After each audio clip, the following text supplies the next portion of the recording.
Hello, everybody. We are live. Ready? Let us start with our theme song. You will. Hang on a minute. Welcome to the Awakening World, Global Peace Tribe.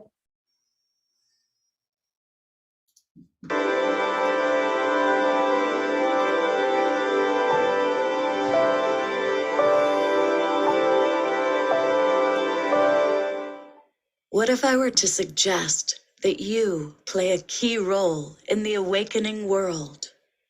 And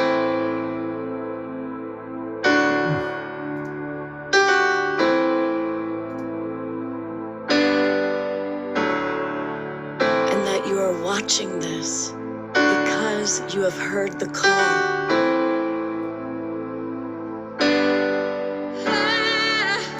We can start right now by opening our hearts and minds.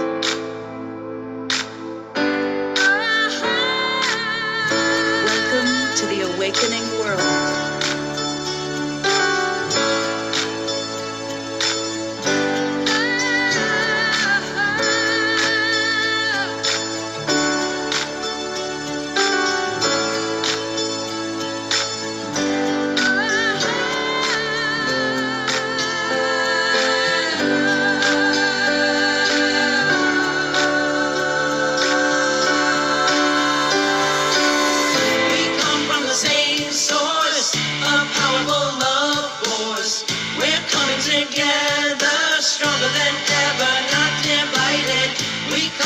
Same source, a powerful love force.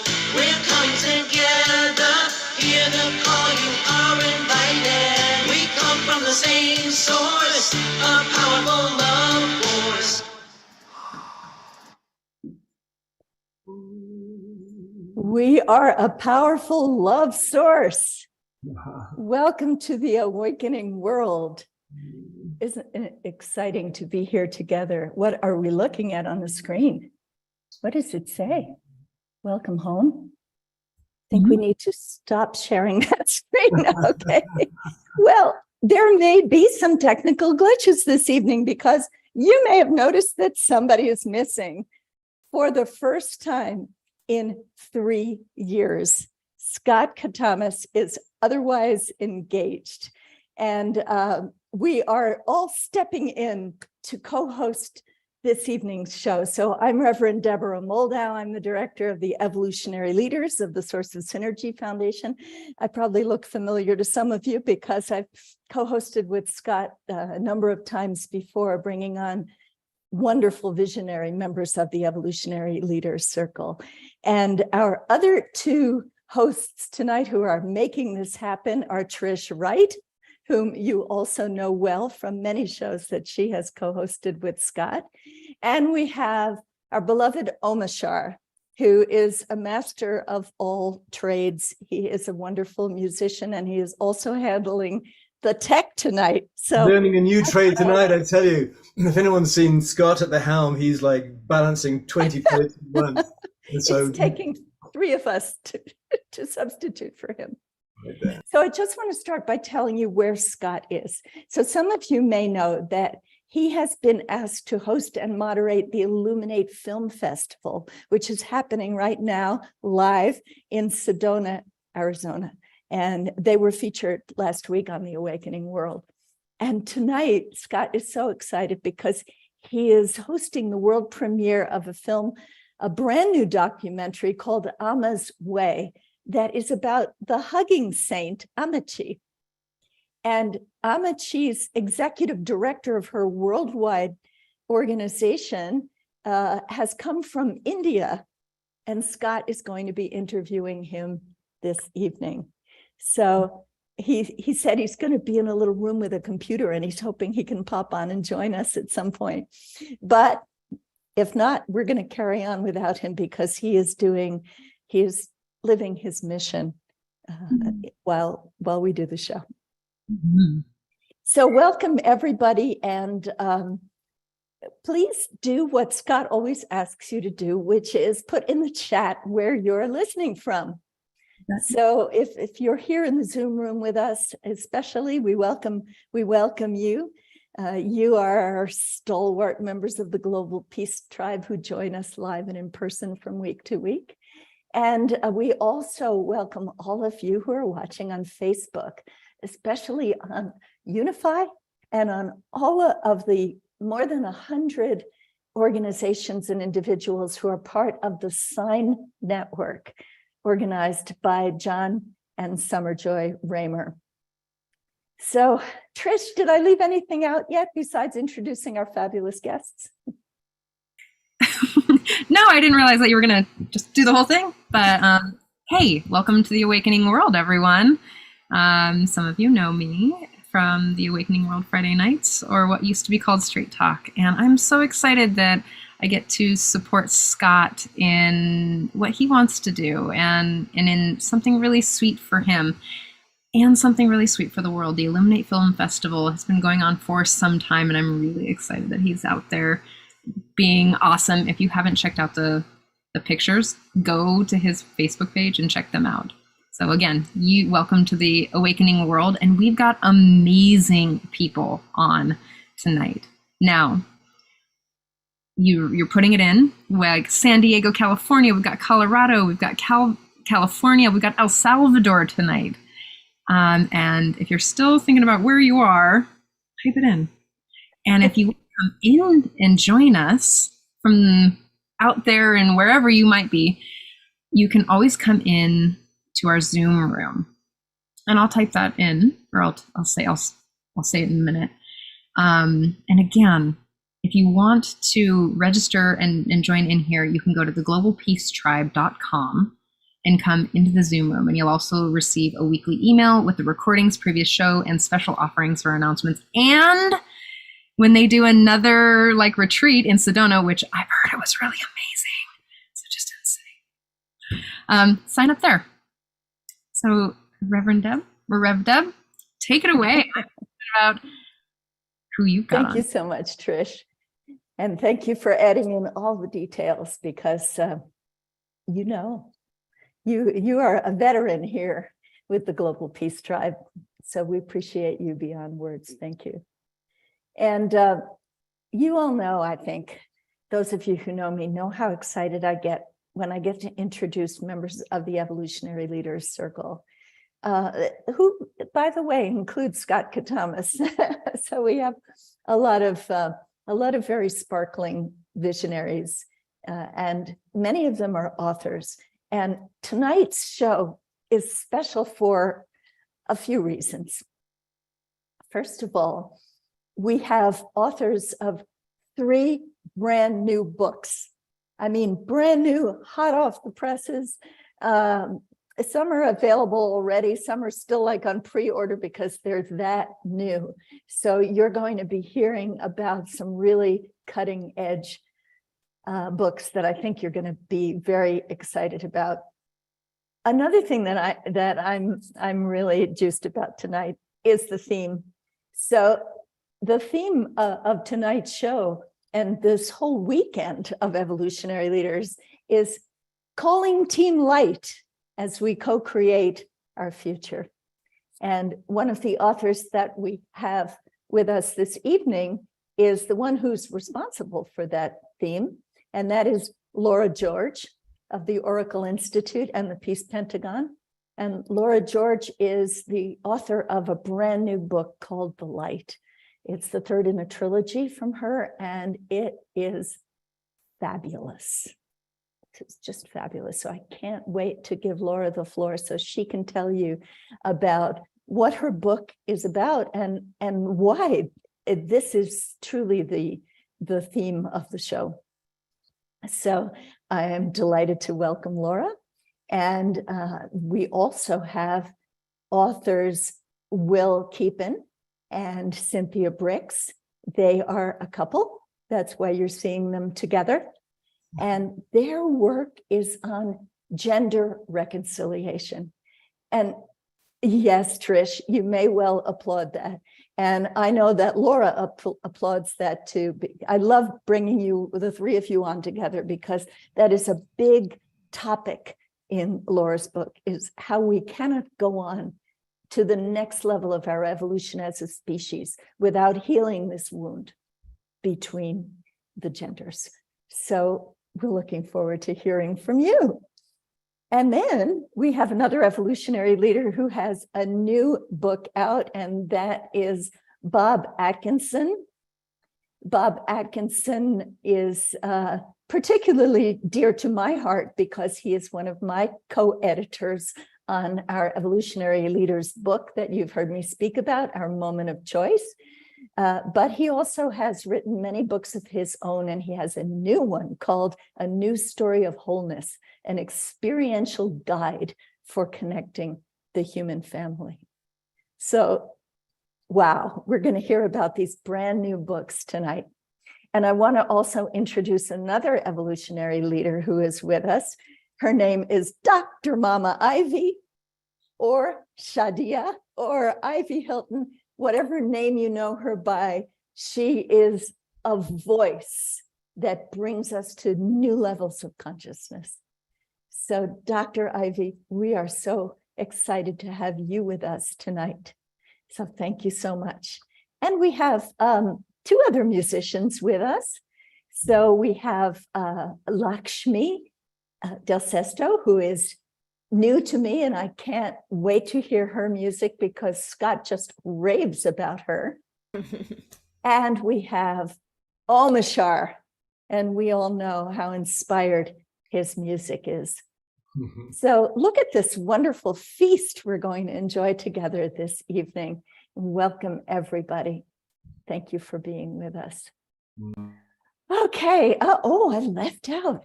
I left out somebody because she's not here in person. And that is Kasia Sequoia Slavner. Now, you may not have heard that name before because she is quite young. She is in our Evolutionary Leaders Circle. I believe that the reason that she's not here with us this evening is because she's at the climate conference that's starting in Egypt this week. But she has given us a beautiful interview with Scott, and we are going to be among the first to see a preview of the film that she is working on called 1.5 Degrees of Peace. So you can tell just by the title that this brilliant young woman is linking climate change to peace, which I wish that the leaders of our world would do today. So that'll be a special treat later on. Okay, Trish, did I catch everybody here? You caught everyone. Great job. All right. Well, let us jump in with a song. So let us hear from Lakshmi Del Sesto with the first musical offering of the evening. Thank you so much, Lakshmi.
Presence of staggering beauty, and I choose to be stripped of what is unreal, to become what is real. I am nothing I can believe.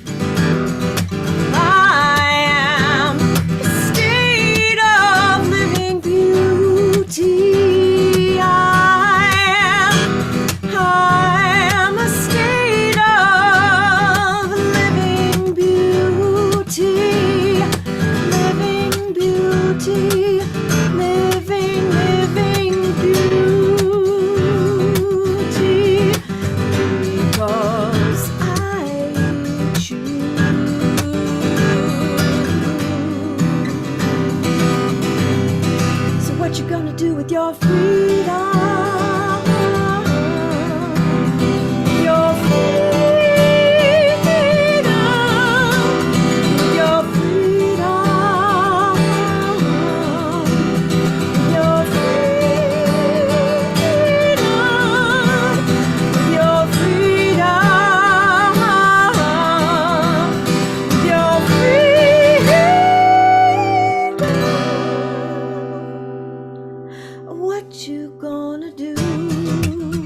Awesome. Thank you. Thank you so Let's much. give Thank you Lakshmi for- a little love Yeah, here. little love for Lakshmi. Some twinklings happening, please. And for Omashar for mastering the spotlighting. Oh, I tell you, it's quite fun. The sense of power is not a lot, but hey. Well, it's an honor to be counted amongst all of these wonderful luminaries. Thank you for having me.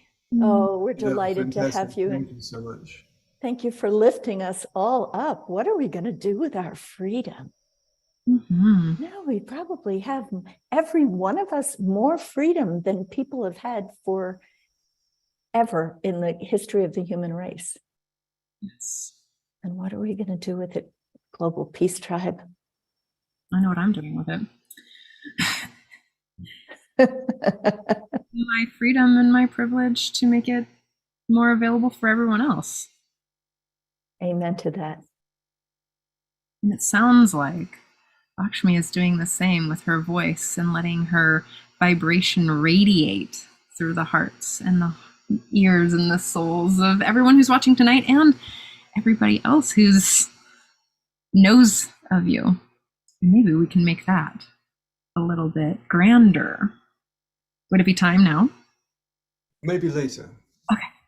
You let me know. Thank you, Lakshmi. Omashar is keeping us on track this evening. Well, So we're going to hear slightly. from Lakshmi again a little bit later, and that'll be your Yes. time, Trish, to Yes. let us Thank you. know See you how we soon. can support her. See you, Lakshmi. Beautiful. So it's a good question. What are we going to do with our freedom? And I know someone who has some answers for us. So I am very excited to introduce to you Reverend Laura George. She is executive director of the Oracle Institute, an educational charity in Independence, Virginia. And she's an attorney, which is it's very interesting that she's both an attorney and she is passionately engaged in the nonprofit world. So this really shows up in her work. The Oracle Institute is a think tank that studies the nexus between religion, politics, human rights, and conscious evolution. It has a spirituality school, a publishing house, a peace practice, global peace practice. And it's headquartered at a very special place, which you can see behind Laura on her, on her screen, called the Peace Pentagon. Okay, who out there is in favor of us having a peace pentagon? I'm for it. And that's a training and retreat center for social justice campaigns. And it also serves the Valley of Light community in the Oracle Temple, because Laura's deeply spiritual on top of all of that.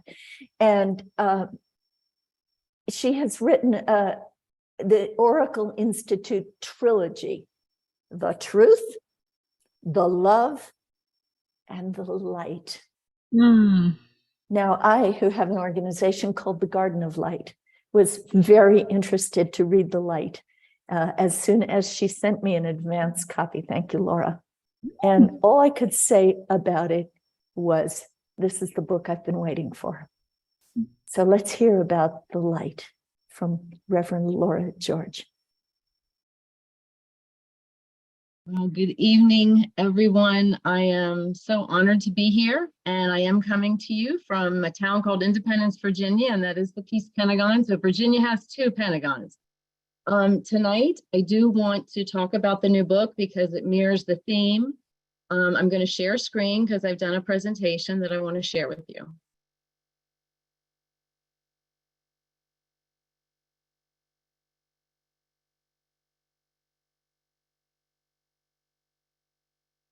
Okay, I think you can see it now. So I'm going to start by introducing you to a new term that I use, which is called the God game. And I use this term to describe the inherent polarity of the earth plane and humanity's yearning to merge with God in the ethereal plane. I submit to you that this is a universal calling, a primordial desire to go home. This yearning to return to the light is embedded in the evolutionary impulse. Consequently, both Team Light and Team Dark seek the same goal. The only difference is how they play the God game. Team Light is willing to play by the rules of evolution, as well as the moral imperative to play fairly and achieve a victory for everyone. Team Light plays the God game like Green Tara, the bodhisattva who pledged to reincarnate until all sentient beings are liberated. Team Dark, on the other hand, wants to win the God game so badly they will do anything. They fight the evolutionary impulse, they will lie, they will cheat, and even kill other members of the game in their manic attempt to get home. For Team Dark, the ends justify the means. But I believe there's a default of the universe that favors Team Light, if ever just so slightly. Despite an inherent life-death life cycle, the overall trajectory of the God game is toward greater truth, love, and light. As Martin Luther King said, the arc of the moral universe is long, but it bends toward justice. In my book, there's a chapter entitled Gandhi versus Hitler, in which I implore Team Light to learn the law of polarity. In today's crazy post-truth world, it is reasonable to ask, did Gandhi or Hitler leave the more lasting legacy? Sadly, some New Age teachings gloss over the fact that we live in a dual and dangerous earth plane. Fear is not the opposite of love, and this is an important point because we cannot transmute what we don't understand, nor can we access higher realms in the ethereal plane with naivete. Team Light must master the law of polarity if we seek to shift the paradigm. Team Light and Team Dark have been at odds since the advent of separation 14 billion years ago. Evolution is a slow process, though consciousness is now evolving exponentially, as evidenced by the spiritual paradigms humanity has crafted to date. The first paradigm was the period of primordial unity. Depending on your belief system, duality can be attributed to the Big Bang, Lucifer's rebellion, or a tedious ascent up the spectrum of consciousness. Regardless, the earth plane became dualistic eons ago. In the second paradigm, early humans worshiped the Great Mother, though cultures were an admix of matriarchal, egalitarian, and patriarchal traditions, such as the Kogi people of Colombia who visited Oracle campus. The Kogi people worship a Luna, a female creator, but they operate within a male-dominated pecking order. In the third paradigm, humans began to infuse the Godhead with the law of gender, but in a magical manner. The gods and goddesses they created ranged in temperament from our most glorious to our most fearsome. Yet the highest gods were male, so it would be incorrect to call this paradigm gender balanced. Next came the fourth paradigm, when a Hebrew tribe rediscovered monotheism. However, rather than imagining the Godhead as a single entity comprised of both masculine and feminine energies, a grave theosophical error was made, the suppression of the divine feminine. This epic of daddy deism has achieved impressive economic and technological growth, fueled by what sages call creative energy, but it has suffered from a woeful lack of feminine values, what mystics call wisdom energy. Oracle's trickle-down deity theory posits that our view of the Godhead necessarily defines our worldview. Thus, the negative side effect of perceiving the Godhead as a male force with a male heir in the case of Christianity has been the subjugation of women. In sum, at the dawn of the fifth spiritual paradigm, our technology exceeds our capacity to wisely manage it. Therefore, if we want to shift the paradigm, we must update the Godhead by assimilating the most elementary of the metaphysical laws, the law of gender.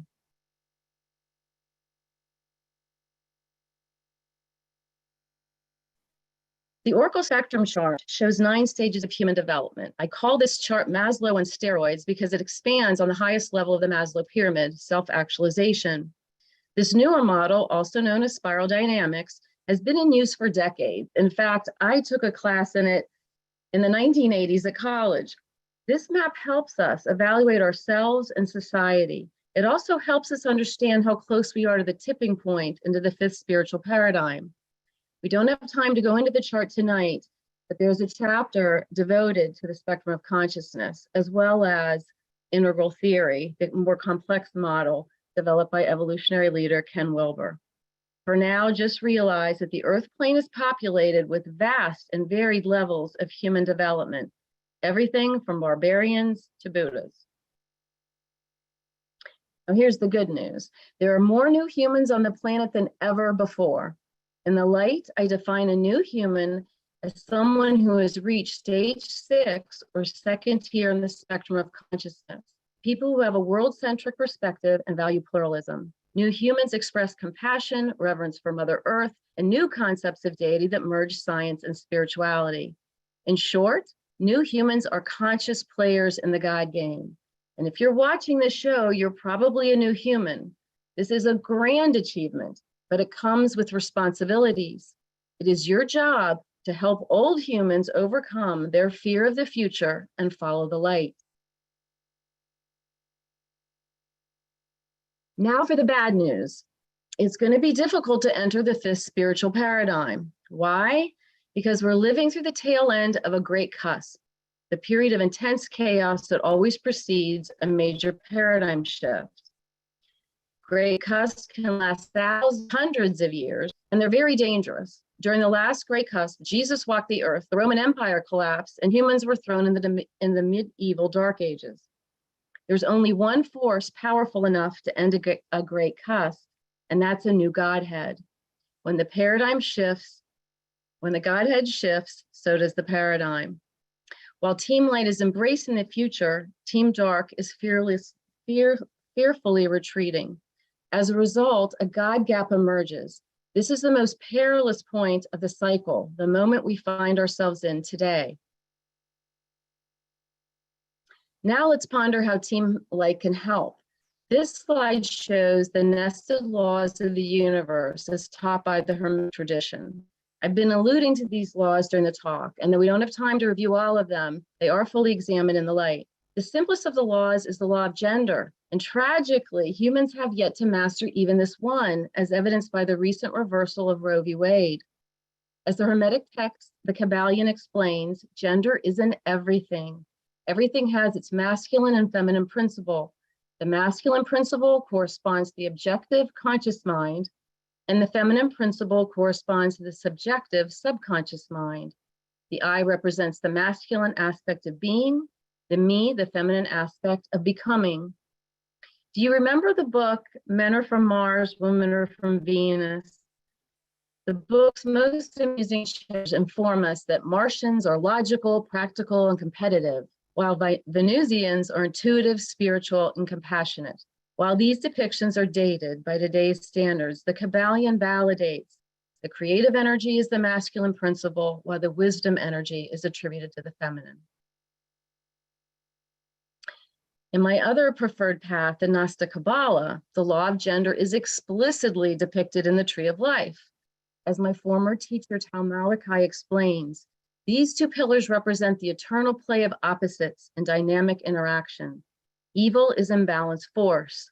Severity and imbalance is cruelty and oppression. Mercy and imbalance is weakness that allows and facilitates great evil. True compassion is a dynamic balance of severity and mercy.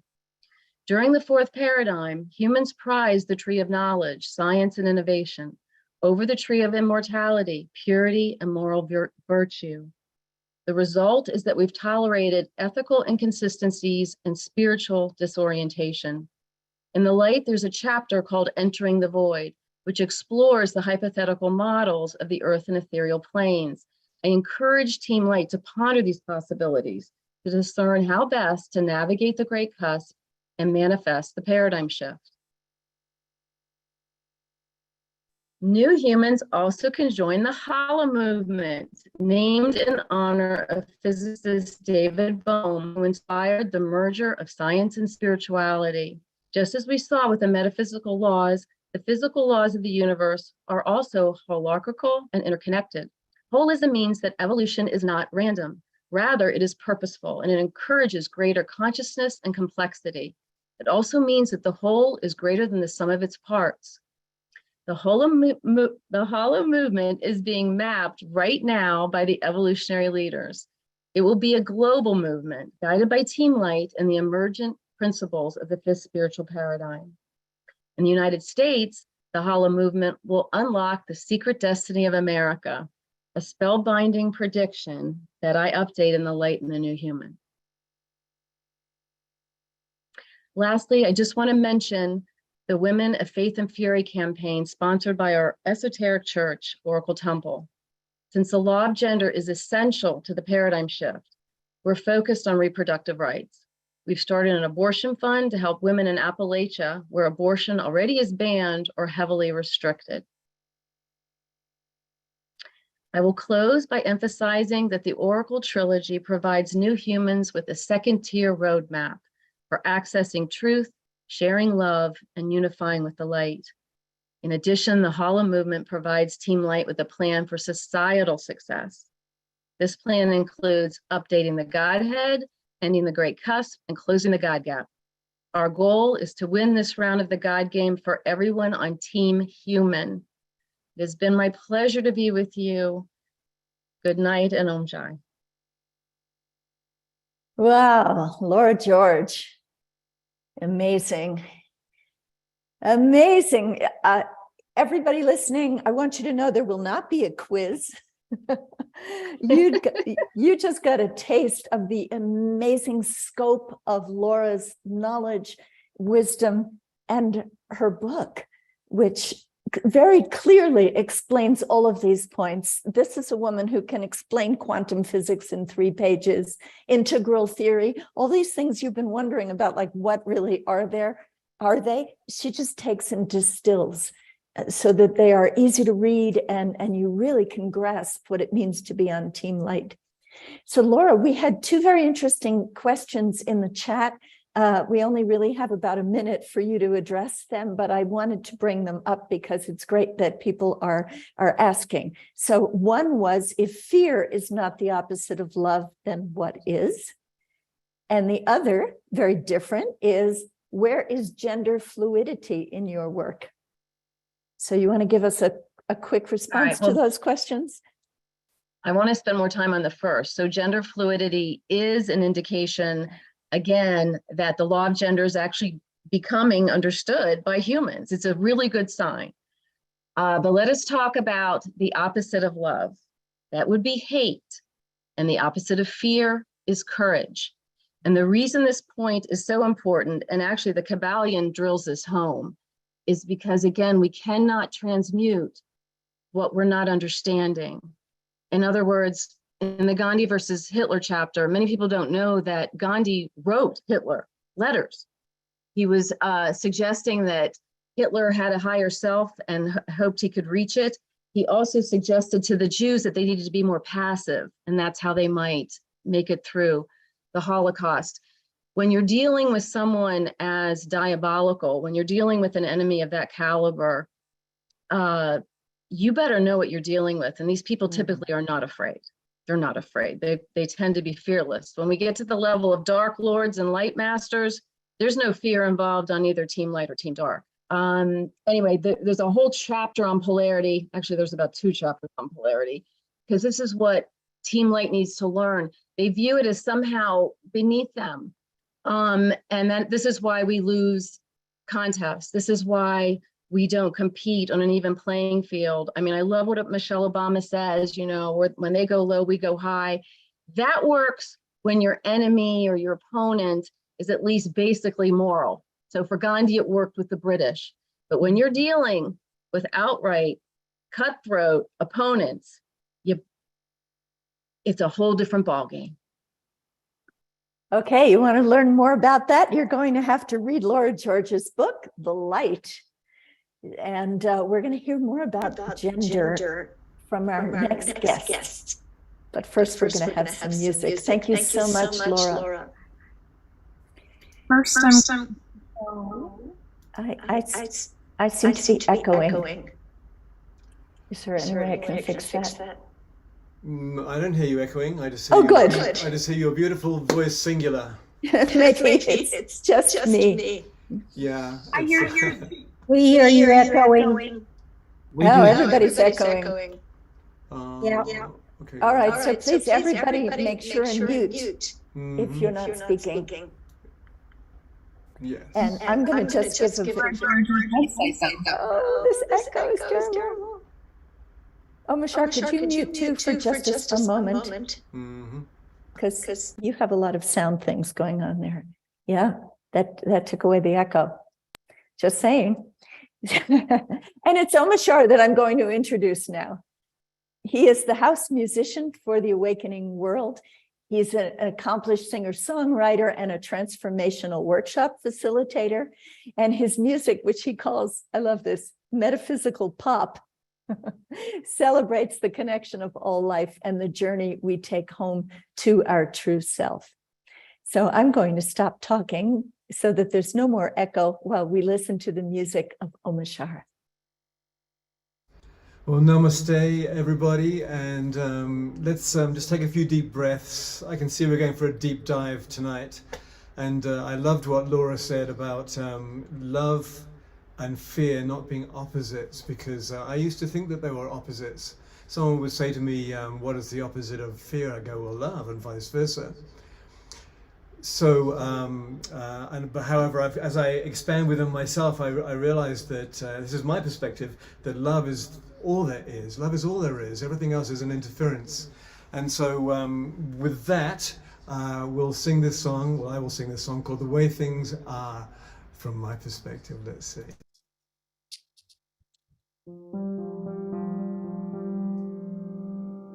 Press this one. Click.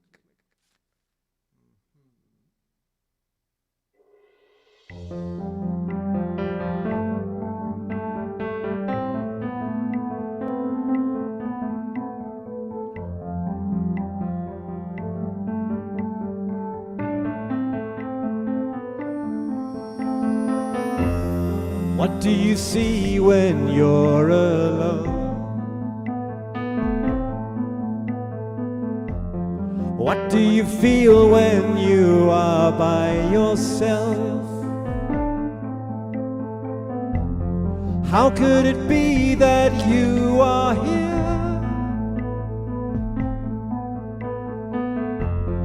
Isn't it strange the way things are?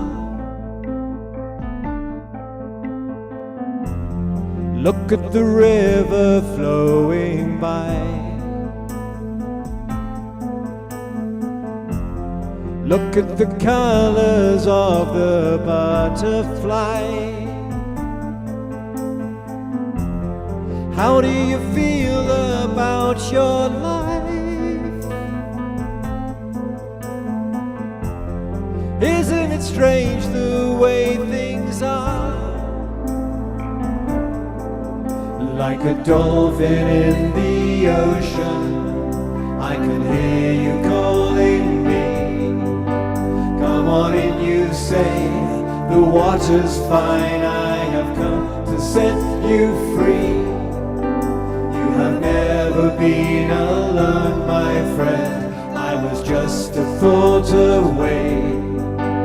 There's a deeper love that's holding you, and it's here to lead the way. La la la la.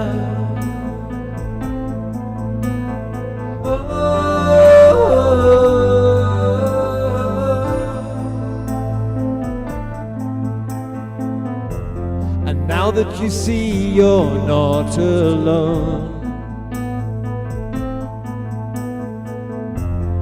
and there is no such thing as by yourself, there is a hand that's lifting you into the presence of yourself. Life is a tale that never ends, and there is a purpose to each heart that beats. You are the river flowing by. You are the colors of the butterfly. Like a dolphin in the ocean, I can hear you calling me. Come on in, you say, the water's fine. I have come to set you free. You have never been alone, my friend. I was just a thought away. There's a deeper love that's holding you, and it's here to lead the way. La, da, da, da.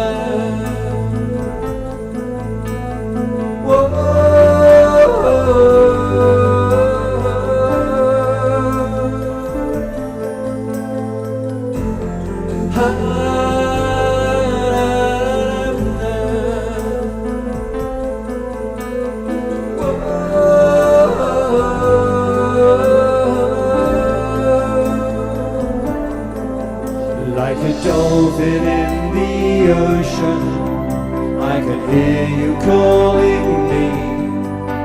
Come on and you say, the water's fine, I have come to set you free. You have never been alone, my friend.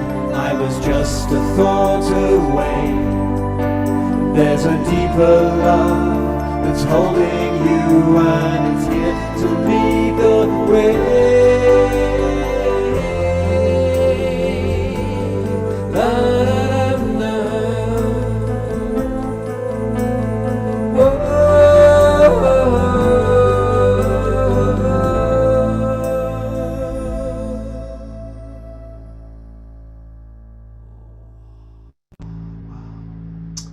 Well, well, well. Oh, Omashar, everyone loves this song. I was just going to say exactly that. Everybody in the chat is saying this is my favorite.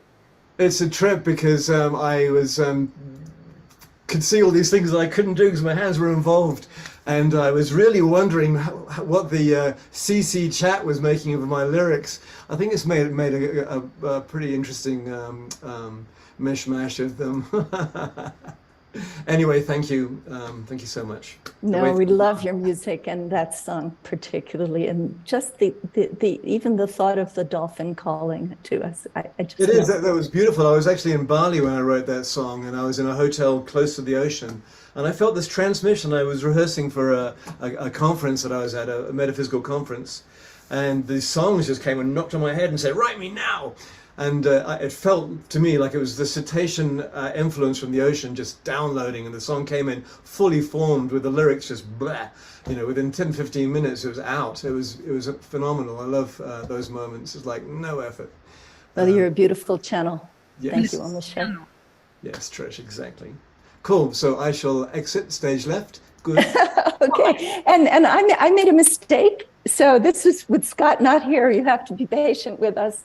But I neglected to give the floor to Trish to tell you all how you can find out more about Laura George. So let's do that before I introduce our next guests. Yay, and I'm so excited that the evolutionary leaders are so involved in sort of this understanding of how gender and the world and integration is working. As a gender non-binary person and non-conforming person, I'm like, yay! I feel like Scott set me up for delight in this and inviting me to come on tonight. So you can find Laura George at theoracleinstitute.org. And this is this wonderful website. Look at that place, the Pentagon of Peace. You can find out. Tell us a little bit about what we can see here, Laura. So those 5 boxes represent basically our 5 program areas. So we do have a spirituality school. We've got the publishing house. Then the Peace Pentagon itself is a profit center in the sense that soon we'll be able to do conferences and retreats there on a more regular basis. The yellow flower is our community, the Valley of Light, which I'd love to pause on just for a second because we actually are trying to build a second-tier community. So we view it as an incubator for new humans to see just how much more we can achieve if in a field of that level of sophistication and compassion and love, and we're highly motivated and just inspired by Federation of Damanhur. We actually publish books for Damanhur. I've been to Damanhur a couple times, and their ambassador until COVID hit, and come here every year. So they, and actually the wheel you're showing right there is Barbara Marx Hubbard's wheel that we've tweaked a bit. So our ambitious goal is to do what Damanhur has done in an Americanized version, which is to create a full spectrum community. And most intentional communities operate in a couple of those sectors.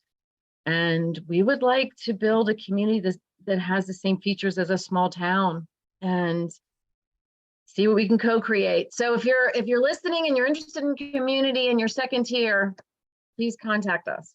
And how do we Did you do that? catch what she means by second tier? So if you're waking up here, Second tier is a level of consciousness that Ken Wilber puts at maybe 10% of the planet at best. In fact, he says if we can get to 10% of the planet, we're probably going to be able to enter into the shift. And he cites as examples for that, like the American Revolution. Most of the colonists weren't ready to take on the British. Same thing with the civil rights movement. So there's this sweet spot when you get a critical mass, which doesn't need to represent the majority of the populace. So anyway, that's the idea behind. Well, we do need to move along, but I see that people can buy your books through your website as well. Right here. That's that second box there. There we go. Right here. So don't miss these wonderful books. They're truly your handbook to evolving consciousness. Go Team Light. And Patricia Albert is another evolutionary leader. That was the first book on the screen. So another really good one on mutual awakening. Well, thank you so much, Laura, for your devotion to humanity and to love. I really see that your heart is there and that you're walking the path. Thank you. So that is the oracleinstitute.org for Laura George. Thank you so much, Laura, for being with us. So I hope you got an inkling of how important gender reconciliation is to our evolving consciousness, because we're going to hear more about that from our next guests, Dr. William Keepin and Reverend Cynthia Briggs. So they are co-founders of Gender Equity and Reconciliation International. Will is a mathematical physicist with training in contemplative spirituality and transpersonal psychology. He's done research on global warming and sustainable energy, and he's published on environmental science, on quantum physics. He knows a lot about David Bohm, who inspired the term the Holo movement, and divine, as well as divine feminine theology and principles of social change leadership. And his partner, Cynthia Briggs, is an ordained interfaith minister, like me and Laura, I believe. And she has a background in women's issues and racial diversity. She's co-organized 7 international conferences on interspirituality, including 2 on women's spiritual leadership across diverse religious and indigenous traditions. And she holds an honorary doctorate, an MA, an MDiv. She's certified in breath work. She's another just amazing evolutionary leader. And she's co-author of Women Healing Women, a model of hope for oppressed women everywhere. Thank you, Cynthia, for that contribution. And together, they have co-authored Gender Equity and Reconciliation, 30 years of healing the most ancient wound in the human family. Did you get that? The most ancient wound in the human family. Will Keepin and Cynthia Briggs. Welcome. Thank you, Deb. Thank you, Deborah. It's a great privilege to be here. Trish, thank you. Thank you, Laura, for all your offerings that you just gave us. That was beautiful. It's a great entree to our work. Yeah. So we want to open by saying that we are a nonprofit, Satchana Institute, and we have two program areas. The Gender Equity and Reconciliation International is one of those. The other one is called Dawn of Interspirituality, and that is bridging the religions and the spiritual traditions to really bring a deeper understanding and transform those areas of pain and suffering that has happened in the religious and spiritual domains. But as Deborah said, we are going to be talking about our program of gender equity and reconciliation tonight. The Reverend Dr. Martin Luther King said, "Injustice and corruption will never be transformed by keeping them hidden, but only by bringing them out into the light and confronting them with the power of love." That's the essence of the work we do. And for 30 years, we've been doing it. Will's going to give you a little history here in a moment. But I just want to say that the essence of the work is that we bring people together, men and women, people of all gender identities and expressions and sexual orientations, together into safe form where we can speak about the sensitive and taboo issues around gender and sexuality. And a lot of our work, the whole program is experiential. We do online and in-person work, and it's experiential. We start by creating as safe a space as possible. We then, through different activities, do a deep dive into speaking truth to those issues around gender and sexuality. But we don't stay there. We stay there long enough to really hear the stories. And our new book is full of the stories that have come through the work in the 30 years that we've been doing it. We do the work, we sit in the fire together, we come through it. And then by the end of the program, we come out of that fire, if you will, and we consecrate the work. We honor each other. We acknowledge, and we create ceremony to be able to just, as I say, consecrate what has happened, which often gets missed. Often we speak truth to what's happening, but then we don't come back and do the honoring piece. And our work's really, it's an essential part of our work to do that. Maybe you can give a little, let me just first real quickly just say that we have introduced the work to nearly 30,000 people in the 30 years. We have introduced it in 18 countries, and we're really a beloved community, global community of practitioners now. We have over 220 trained facilitators of the work. And now, maybe you'll give a little bit of the history of the work. Well, maybe just a little bit about the book, because when we say we're not talking about the two white folk you see here in front of you. We're talking about our global community. The book itself has 20 co-authors, and that represents the global leadership and diversity across the globe, gender diversity, racial diversity, cultural diversity of our leadership team. And so the authors themselves span 1,000 years of lived experience from 10 countries, I think. So it's a really remarkable global community that has emerged.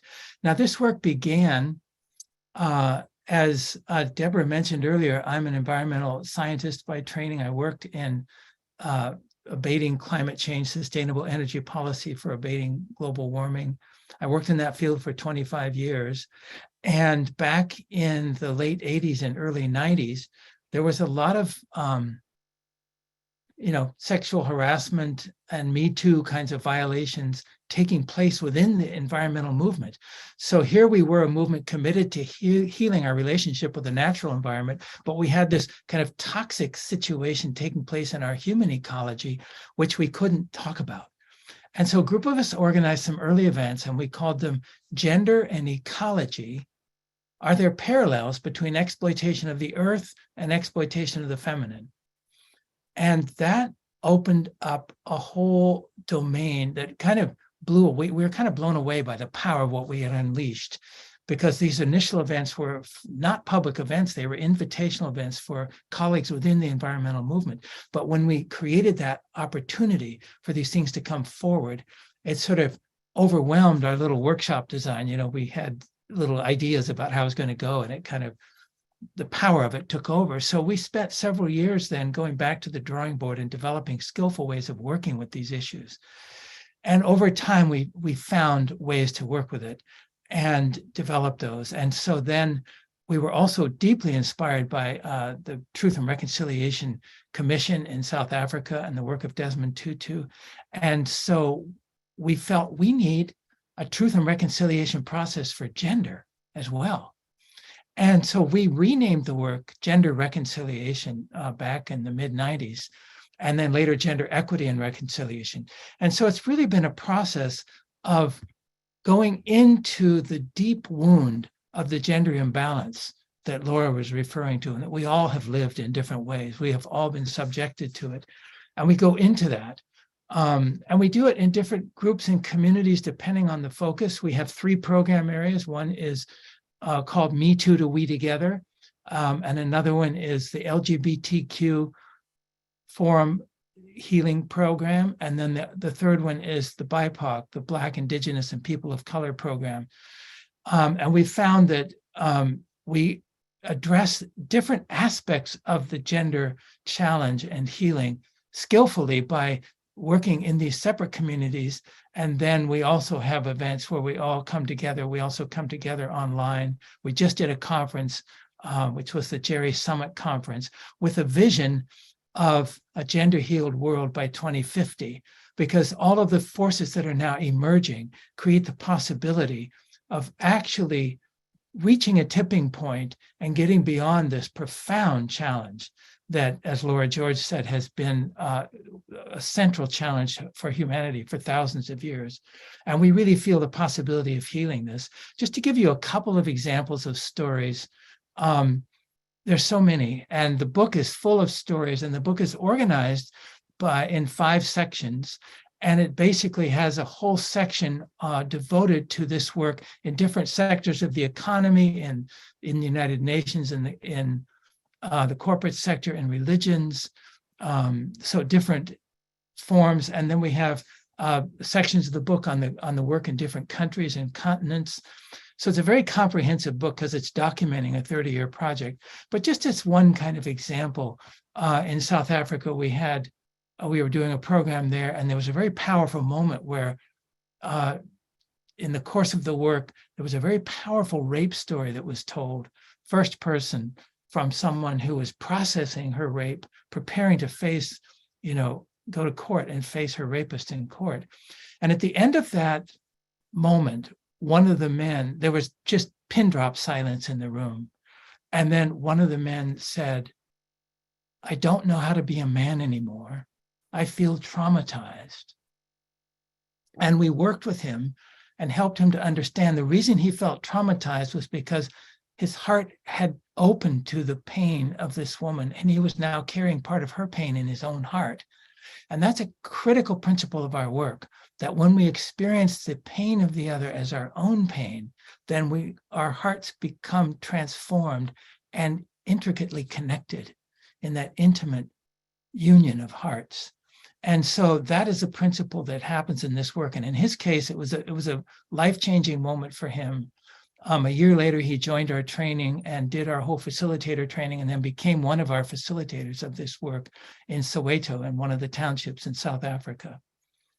A couple of other stories. One is a woman was in the program, and we in our longer training for facilitators, we do holotropic breath work. This was a 5-day program, and she had a partner, and they bonded deeply through the holotropic breath work process.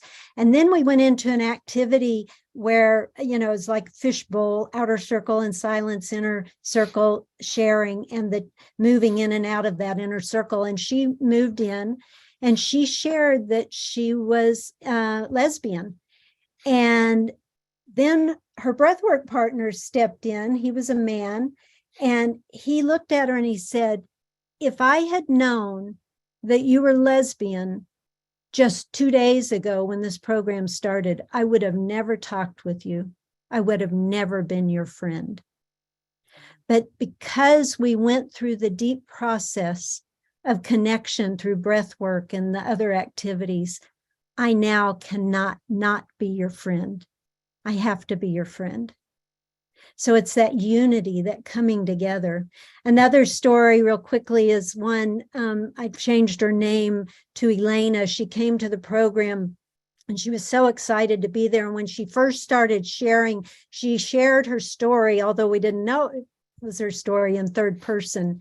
And then slowly she started coming out and saying, this is really my story. And I've kept it a secret with me and my children for 30 years. She talked about her husband having been very abusive. And when they were married, he would hang the babies over the banister, threatening to drop them while Elena was down below, ready to catch them. He moved his mistress into the house and made Elena and the children live in the toilet area, in the bathroom. And so this went on for years and years. And then eventually her husband died. And she felt liberated and freed in a way, but the secret remained until she came to the workshop. At the end of the workshop, after telling it during that ceremony time, as I was sharing earlier, the men created the ceremony and brought the women in, and they had us in a horseshoe-shaped chairs around, and in front of us was this huge structure of chairs, just one stacked on top of the other. And they said, we are committed to breaking and dismantling the patriarchal system. And they, at that moment, went to the bottom of the chairs and pulled the legs out, and the whole thing came crashing down. And the women just, you know, it was just the power of that statement. And those men have carried it on in the gender work, in our work. But then they came around with a bowl of water, warm water, and they washed the hands of the women very tenderly. And they washed Elena's hands, and it was the first time she had ever felt the safe touch of a man before. At the end of the workshop, a few days later, we saw Elena, and she came running out to us, and she said, Will and Cynthia, I have to tell you, after the workshop, I went to my husband's grave, and I was able to forgive him for everything he had done. Then I knew where his mistress lived, and I hadn't seen her in over 20 years. I went and I knocked on her door, and when she answered, she was in a wheelchair.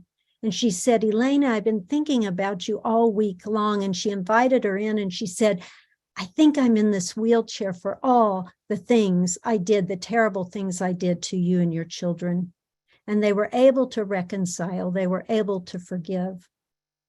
That's the power of the work of speaking truth without shame or blame, with coming forth with the power of love, and being able to come to a place of forgiveness and healing. And we've shared, just really quickly, we've shared some very powerful stories. I think every one of us, or most every one of us, has had some kind of gender wound at some level in our life, regardless of how you identify. And so coming into that safe place to be able to share is the healing medicine, if you will. And just to close with kind of what we've learned over 30 years, the first thing is the incredible power of this work to transform human communities and structural injustice into beloved community. We have witnessed this power consistently across the work that we do. A second one is that typically women, when in this work, realize how much men suffer in the patriarchy. They just have no idea.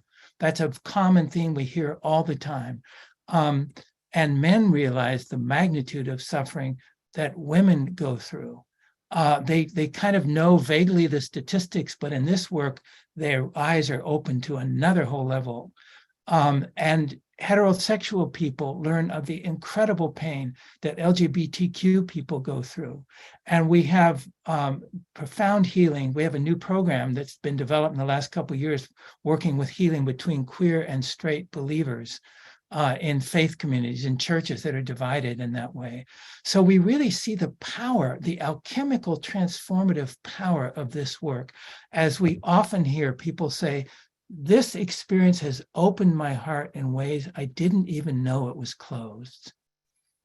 And what happens is the veils drop and we see one another soul to soul, beyond gender identification. And we come into that place of the communion of the heart, which was, of course, the great experience of beloved community that we all know is possible. So it's been a great gift to be doing this work. And please check out our new book, because it has all these stories from across the globe about that are similar to what you've just heard tonight. Thank you. Thank The you. communion of the heart. The chat is filled with the word wow. People are weeping in the chat room. They are saying, William and Cynthia, your contribution is huge and so appreciated. Thank you. Thank you. Well, and Deborah, I'll just say again, to reiterate, it's not just Will and Cynthia. Yes, we founded it, and it's a whole community of people. We say this in the book. The Buddhist monk, Thich Nhat Hanh, said the next Buddha won't be one person, but a community of people. And this is really true in our work. Well, I appreciate that, but I also appreciate you. Well, thank you. I'll receive it. Okay. But you are a gift. You are a gift to our world. Thank you. Thank you so much for this beautiful work. And thank you also for the concept that deeply touched me about the connection between the exploitation of the earth and the exploitation of the feminine. Yeah. Oh, and one last thing, I just have to say this. What men realize in this work is that the greatest male privilege is not any of the advantages afforded to men in patriarchal society. The greatest male privilege is to basically consciously participate in deconstructing that unjust system itself. Yeah. And that is the opportunity for all of us of any gender in this world so badly in need of transformation. Yeah. So Trish, please tell us how people can find out more about Will and Cynthia and their work, their beautiful work, powerful work. I love this. This is part of my work in the world. I have a men's program called Unified Man, and it helps them look at how patriarchal world has really impacted them. And my work actually comes from Bell Hooks and Kimberly Crenshaw's work and that foundation. So I am delighted to just, I'm ready to read your book and get all of that. I'm so happy. Thanks, Scott, for setting me up for success here. I saw Trish applauding in her little Zoom box while you were saying. Because it is true.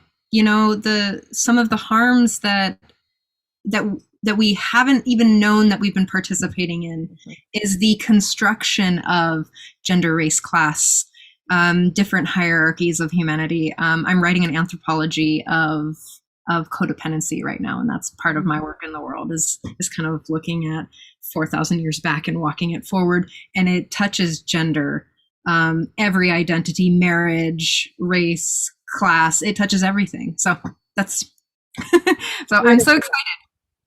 Thank you, Trish. Can you share their website? Sure. Fast enough. You're doing just fine. Scott's triple stand-ins here. Is this it? Well, that's it. GR World. No, GR World. It's there. I was actually wanting to show it in this very specific way. Okay. Okay. She has a plan. I do have a plan, but it doesn't seem to be working the way that I want it to work. Okay. Sorry, Scott. There we go. Nice. There it is. So tell us a little bit about what we can see here and about how to find your book.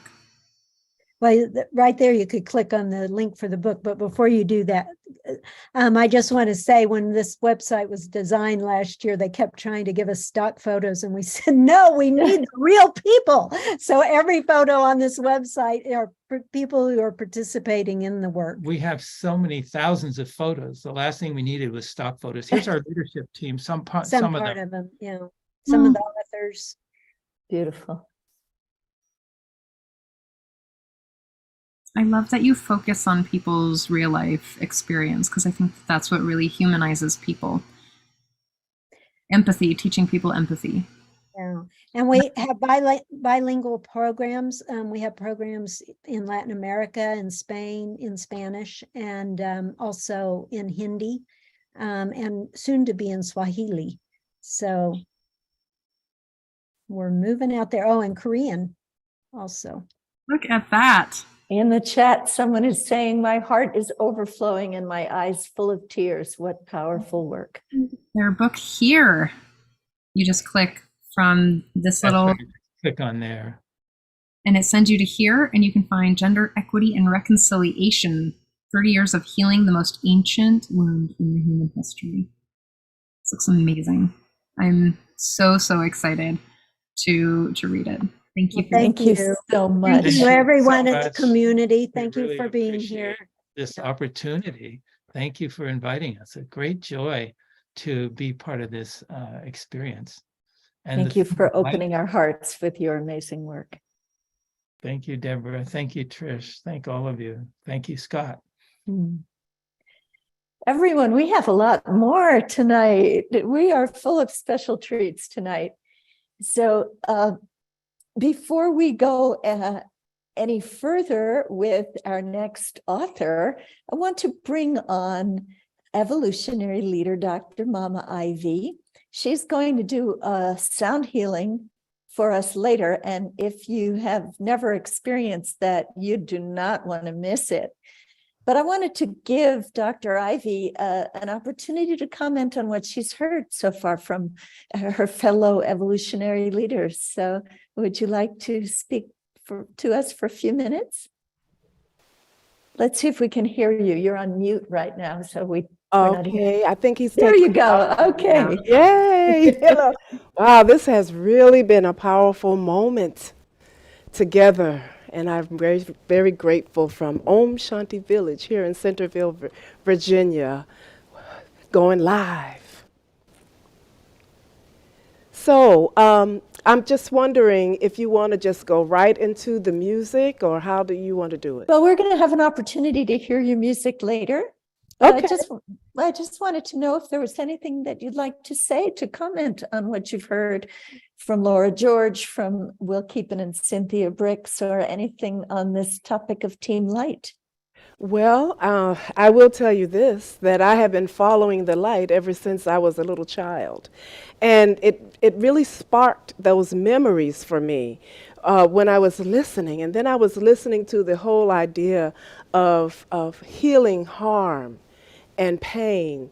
And that's very, very close to the work that I do in social justice, mindfulness, and meditation and relaxation. So what I'm hearing is that we have got to bring this message out into the world with a quantum leap of understanding, because this is what we need right now. And then I really got some wonderful insights around good and evil that I hadn't thought of before, in the way that we heard in the beginning of this program, is that the light and the dark is after the same goal. It's just, how do we get there? And so in doing the work that we do, I believe that we have the responsibility for raising consciousness and healing the heart. And I love the idea of building empathy, particularly even in the work that I do in violence interruption and violence prevention and violence response in the area of restorative justice. All of this works together, and I think we've got to amp it up so that we can touch those hearts and those minds that aren't listening to these programs. How do we find them and give them this information? And this is a very powerful format for us to begin to do that together. Thank you so much, Dr. Ivy, and bless you for your work healing violence. This is the result of this kind of separation between the genders, between us and the earth, between us and one another. It truly is. And I think the key here, and I heard him say, that when the heart hears the truth about the level of pain and hurt and despair that someone has experienced, that instantly sparks the whole idea of empathy. And one wants to begin to do the work to repair the harm. And I think that is a very powerful vision and beautiful work over. And how we create the communion of the heart that we'll speak about. Absolutely. Thank you so much, Dr. Mama Ivy, and we will be looking forward to hearing from you in just a little while. All right. Thank you. But right now, we're going to hear a second song from Lakshmi. So we loved your first song, Lakshmi, and we're really looking forward to hearing what else you have to offer us this evening.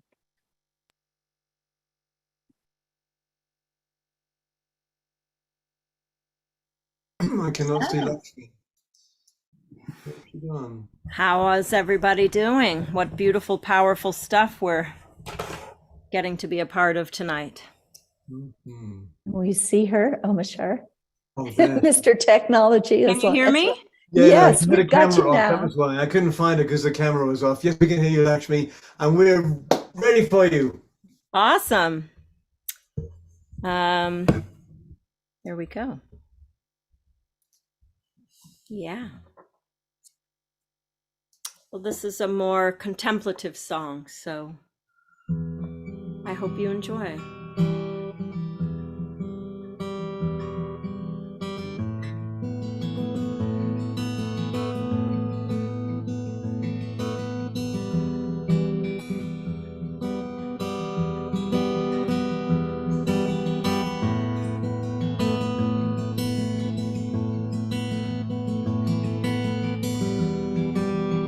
Somewhere between the world we know and lovers' dreams, you reach across the universe to find me.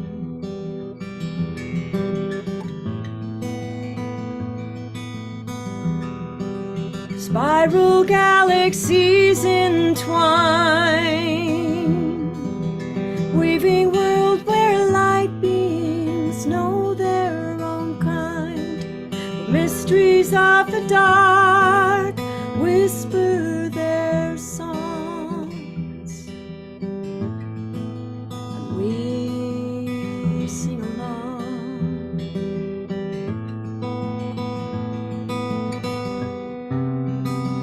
Was it just a dream that I felt deep inside?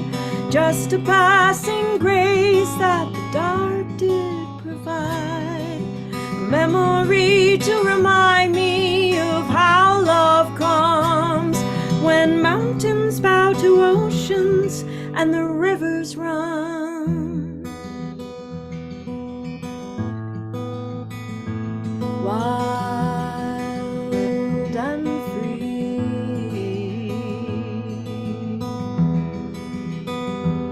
wild and free, wild and free, wild and free.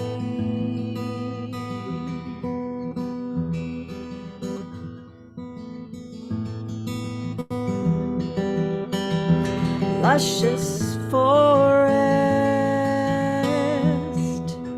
dripping with the tears of the wind. Rivers run with ancient prayers, birthing new life into this moment. Like children playing in the garden, a feast of hearts and lovers' songs. We sing along. Was it just a dream that I felt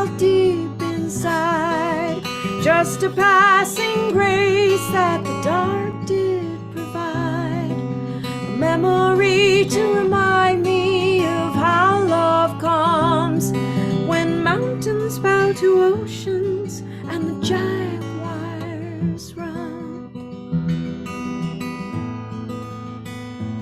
Wild and free,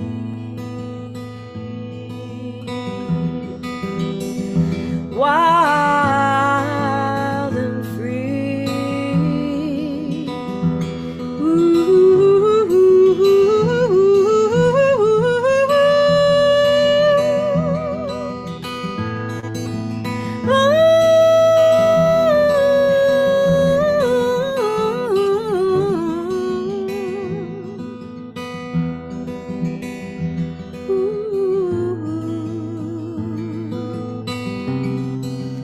Was it just a dream that I felt deep inside?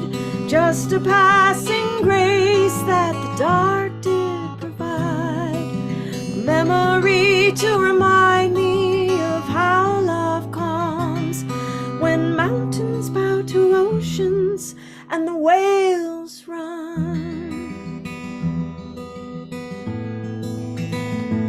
Wild and free,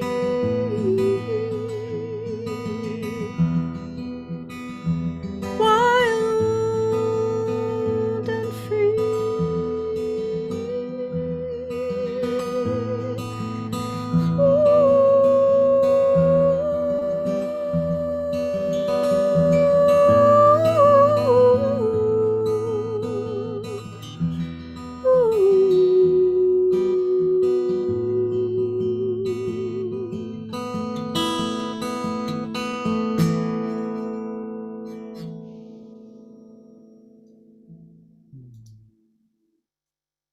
How beautiful. Thank you so much, Lakshmi. Thank you, Lakshmi. Sesta. Awesome. Thank you. That was magnificent. Your beautiful voice and your beautiful guitar. That is a very special instrument there. Yes, it is. A gift from a loved one. Thank you so much. And I love your website that Priscilla just put in the chat, holyloveinstitute.com. Oh, that's actually not my website. And I'm affiliated with it, but my website I will put in. Please put it in the chat because I'm sure people will want to support you and your music. Yeah, sure.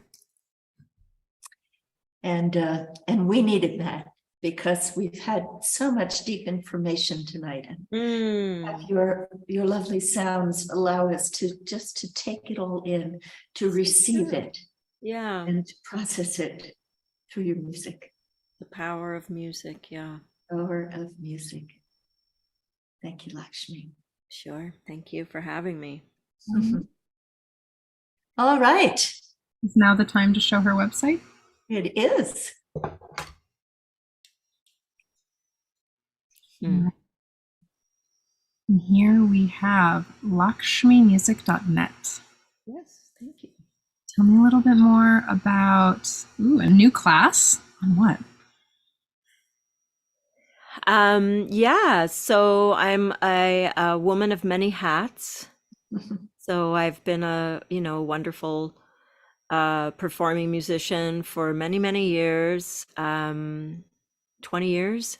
And now I teach family music classes and I teach private singing. And my other hat is in the healing realms. I work with people, I work with somatic embodiment. So I help people take healing to that level. It's a very specific kind of work where they call it bottom up work, where a lot of talk therapy is, they call it top down. Somatic work is bottom up, so that you're working with bodily sensations. And the truth is we need both. So, and my sessions ultimately include both, but their focus is on allowing the body to speak, giving a safe space for the body to speak. And I feel like my whole life has been about embodiment, and my music is about embodiment. So it all kind of comes together that way. This is great. To be in the body is, I think, to be in presence. Yes, absolutely. If you don't notice, I'm going to point them out right here on the side here, on the left side, that you can find her on SoundCloud, Spotify, YouTube, Facebook, Instagram, and Twitter. And go like. That's awesome.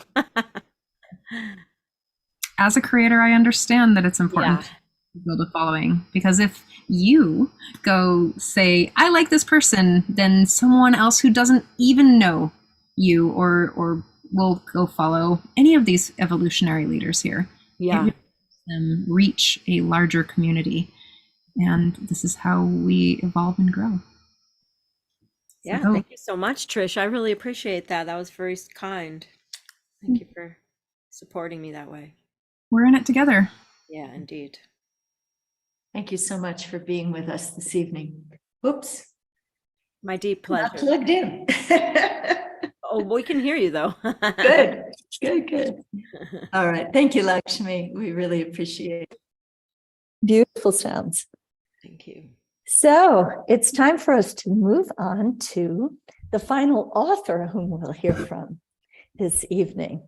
And don't forget, we have some special treats after this conversation. We're still going to see the promo for our young evolutionary leader, Akasha Sequoia Slavner's film. And we're going to have that powerful sound healing from Dr. Mama Ivy. So stay tuned. But first, I want to introduce you to someone very special. His name is Dr. Robert Atkinson, known as Bob. He's an author and an educator and a developmental psychologist. He is a 2020 Gold Nautilus Book Award winner as co-editor of our Moment of Choice, Evolutionary Visions and Hope for the Future. And so I guess I am too, because we worked on that together. But quite honestly, that whole project would never have happened without Bob steering it forward. He's a quiet guy, but he gets the job done. And he's also an inspiring writer. So he won a Silver Nautilus for his book, The Story of Our Time, From Duality to Interconnectedness to Oneness. And he's the author of 8 other books. And he's also the founding director of the One Planet Peace Forum, which originated in his home state of Maine. His latest book is it's so hot off the presses, I think it's not even officially come out yet. Is that the case, Bob? Or is it just about to come out, or has it just come out? Officially November 17th. See, you're getting the sneak preview here on the Awakening World. And it's called A New Story of Wholeness, an experiential guide for connecting the human family. So I give you Bob Atkinson. Thanks so much, Deborah. It's great to be with you and everyone. What an evening of sharing. And I've just been really enjoying sitting here listening to Laura and Will and Cynthia about their 2 books. And now, as I get to say a little bit about mine, I hope everyone really sees what I see as a thread connecting all 3 books really kind of deeply, actually. So I'd like to say a bit about the hidden thread of wholeness connecting us all, to give a little overview of my book out this month. And as we get closer and closer to what may be the most important midterm elections ever in this country, there's no doubt that we're living in a divided world. We see this now at every campaign stop with Save America and Save Democracy coming from different sides. What's as important is knowing how to heal this divide. This is where John Lennon's song might come in. Imagine with me for a moment Imagine there's only wholeness. Imagine all things in the entire creation making up an interconnected whole. Imagine a oneness in which all things are of this wholeness in motion. Imagine a world in which the explicit purpose of life is to realize the wholeness of the entire creation, to serve the good of the whole, and to live out our lives in wonderment of and in harmony with that whole. In this wholeness, everything is so interdependent that apparent opposites like yin and yang, feminine and masculine, are complementary, interrelated halves of the same whole, balancing, integrating, uniting, and transcending their apparent duality. In this wholeness, we wouldn't have to imagine something out there when it is already right here. A unitive awareness as a way of seeing reality is central to indigenous wisdom traditions and a state of consciousness sought by all contemplative practices, yet readily available to all. As we remember from the origin story of Gaia, our planetary home, all existence was intended to remain whole. However, stories like the Garden of Eden and Pandora's box are not only about asserting our own individual will over a greater will, but also about humanity's fall from wholeness. To put these stories in a broader context, I'd like to share with you a story about stories. There was a time when people gathered around campfires, the center of community life, to share stories that embodied the values and principles they lived by. These stories held the community together and gave them a shared purpose. They were unitive narratives, essential to their individual and collective well-being. Then there came a time when communities expanded, spread out, became more diverse, and experienced conflict and disorder. Out of this discord emerged divisive narratives that maintained separation. Today, as we approach a consciousness of global integration, a new story of our wholeness is needed to frame this interconnectedness. It is time to come together again through unitive narratives, to share our own story of living into wholeness. So here we have a storyteller's history of the world, of how stories evolved over the millennia. Nothing may be more vital right now than a healing vision that guides us toward wholeness. A new story of wholeness offers just that by decoding a pattern hidden within the structure of story itself. A big clue to our living into wholeness is found in the Hermetic principle of as above, so below, all things accomplishing the miracles of the one thing. Plato gives us a vision of this wholeness too. He said, perhaps there is a pattern set up in the heavens for one who desires to see it, and having seen it, to find one in himself. A new story of wholeness shows how we discover this pattern in ourselves through a wide range of ways of knowing and practices meant to assist us in the journey to our fullest potential.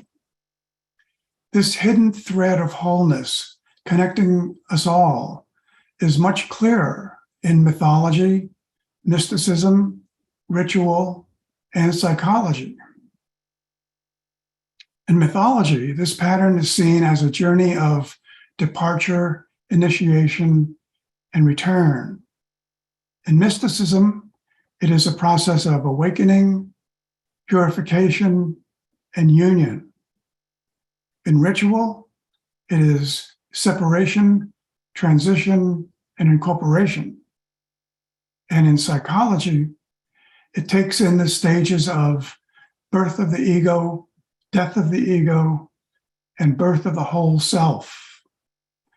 This central pattern of transformation is evident in the basic structure of story, too, which is not just beginning, middle, and end, but on a much deeper and more meaningful level, beginning, muddle, and resolution.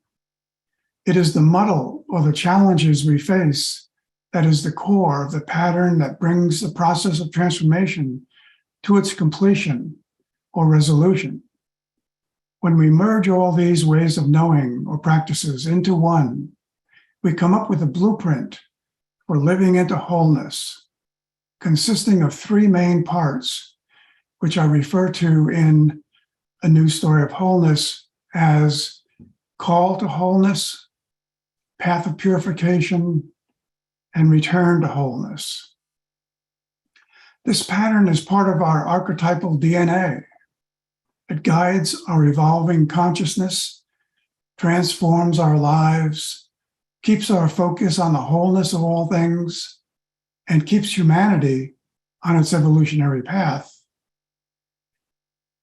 In my mid-20s, this journey to wholeness was just beginning for me through a series of interconnected adventures, including watching the first moonwalk, sailing with Pete Seeger on the maiden voyage of the Hudson River sloop Clearwater, attending Woodstock, living in a cabin in the woods, having Joseph Campbell as a mentor, living in a Franciscan monastery, and returning to the college I had graduated from 3 years earlier to teach a course on folk rock lyrics as poetry. I came to experience firsthand how all things are tied together with only artificial boundaries in a greater wholeness. These experiences turned into a memoir and the foundation and framework for a lifetime of work around this theme.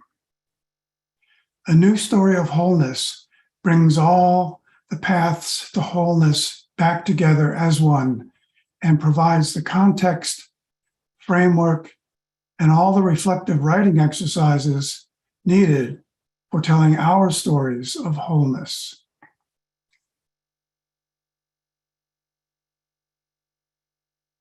So what would it be like if there really is a timeless, universal pattern found in the heavens, as well as in us, that is designed to guide us toward unitive consciousness?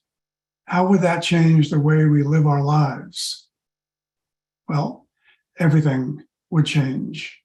We'd not only fulfill our innate potential, but by passing on this understanding to others, we'd also transform the world in the process.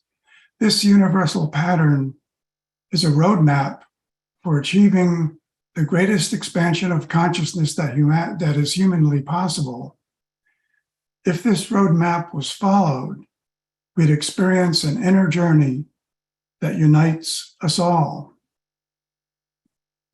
Living into our wholeness includes wrestling with our demons, dancing with our angels, making plans with our inner guide, and connecting with our soul, resulting in a deeply lived life. In this process, we discover that at our essence, we are more like others than not, and we would experience the sense of union with creation that comes through service to and a deep interpersonal relationship with others. The goal of the process of remembering our unitive consciousness is not escape from the world or even union with the Creator, but the fullest possible spiritual development through our work in the world. A New Story of Wholeness provides that roadmap for living into wholeness and connecting the human family, one story at a time. Thank you. Thank you so much, Bob. It's an inspiring picture that you paint for how life could be if we truly lived into that wholeness. I'm particularly intrigued by your concept of the beginning, the muddle, and the end. And one of the things that struck me about that is how it reflects back to the diagram that Laura George showed, where there was kind of a mountain and then there was this depression in the middle that you then had to climb out of, and that's sort of where we are right now in our shared attempt to accelerate conscious evolution. So how can we harness the power of wholeness to help us to climb out of the muddle part of the beginning and muddle and end? Is there a recipe for that? Great question. That's really the heart of the book. I mean, and because the pattern itself is the recipe, is the hidden thread that connects us all in our wholeness. But it's a pattern that is not linear. I mean, it can be linear, but it's more cyclical because it's a pattern that repeats itself in our lives over and over many times.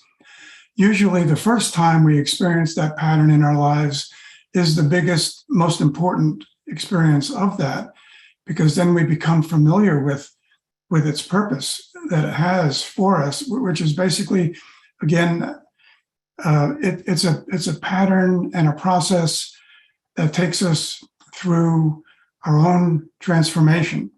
And so it's at its core, it's a process of transformation. The other interesting thing about the pattern is that, and it being cyclical, is that it's both individual and collective at the same time. So humanity is going through this same pattern right now.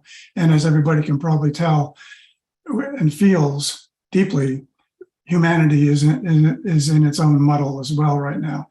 But as the pattern plays out, as it will, humanity will get to the resolution that we've been striving for, struggling for generations and centuries even.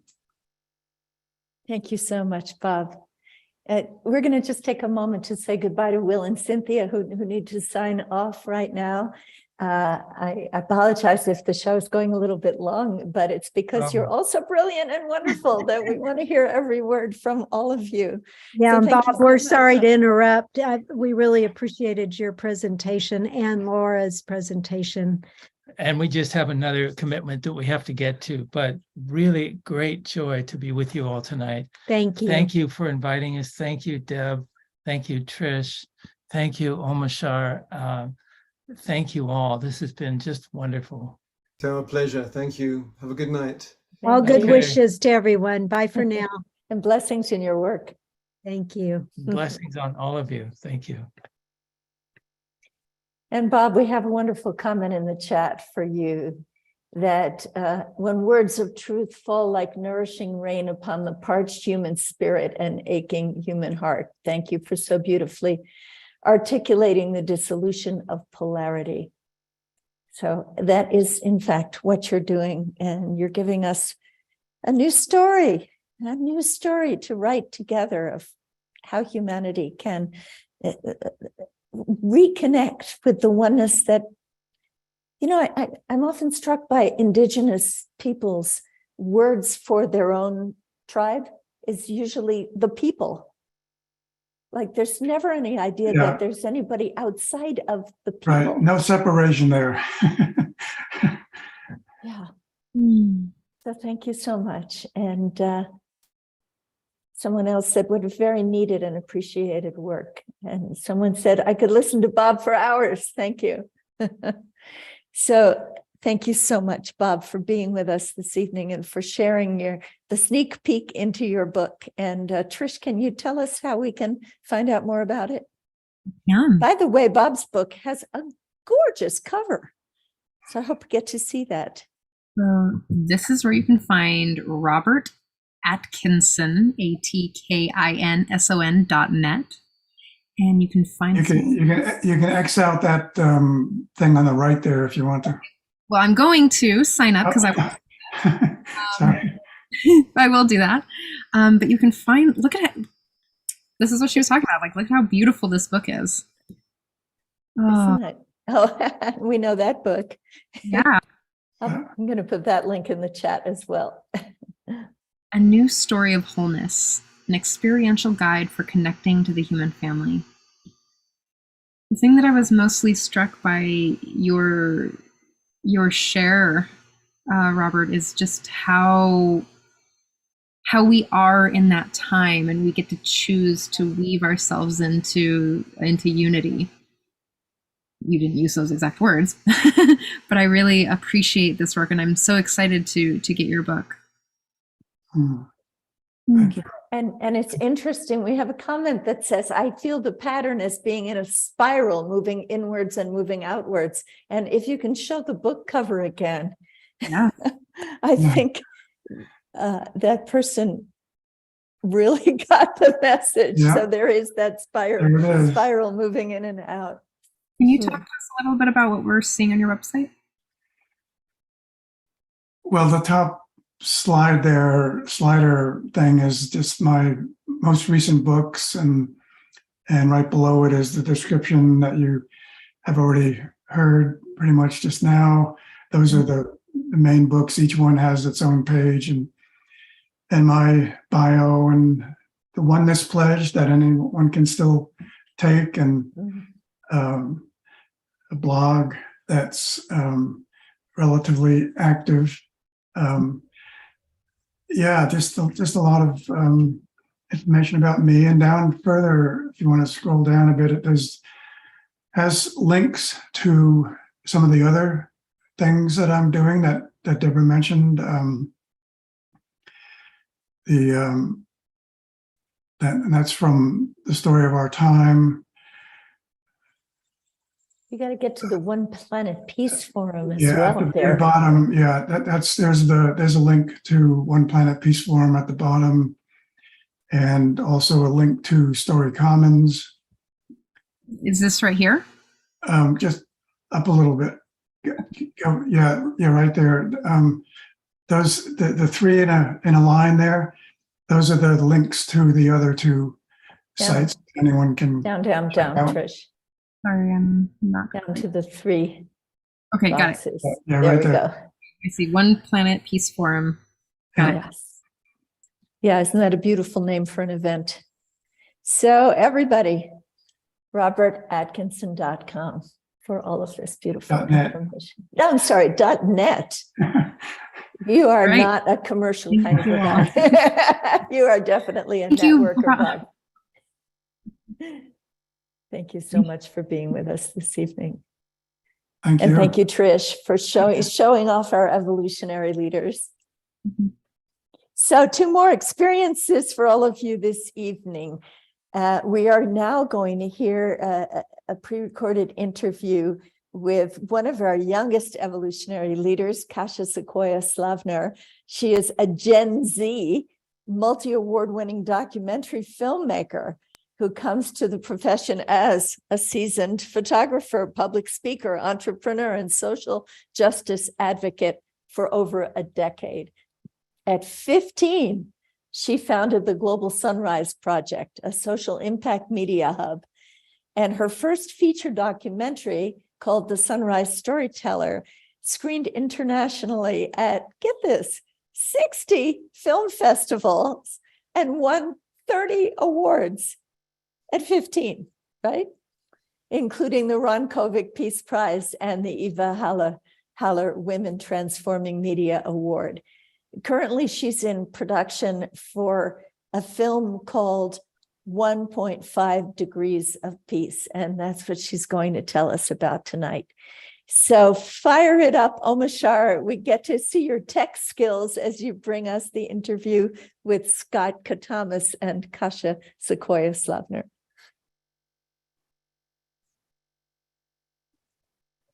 Except we can't hear Scott.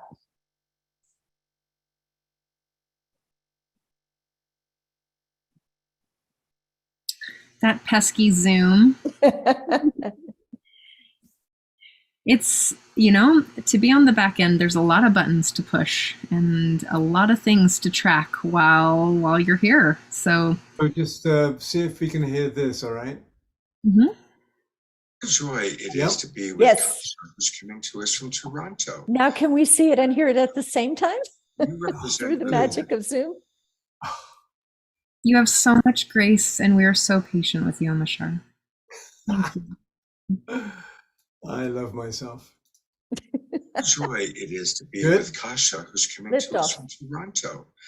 And you represent really the next generation, which is really important for us. And so I'd love to just start by asking you, what does the awakening world, what does that mean to you when you think of the awakening world, and maybe your role in supporting our awakening? Great question. Thanks for having me as well. When I think of the awakening world, what comes to mind is people coming together to address the injustices and the systemic imbalances that we're facing as a world. I think we're definitely at a pivotal moment where we're realizing a lot of the systems and structures established do not serve most people.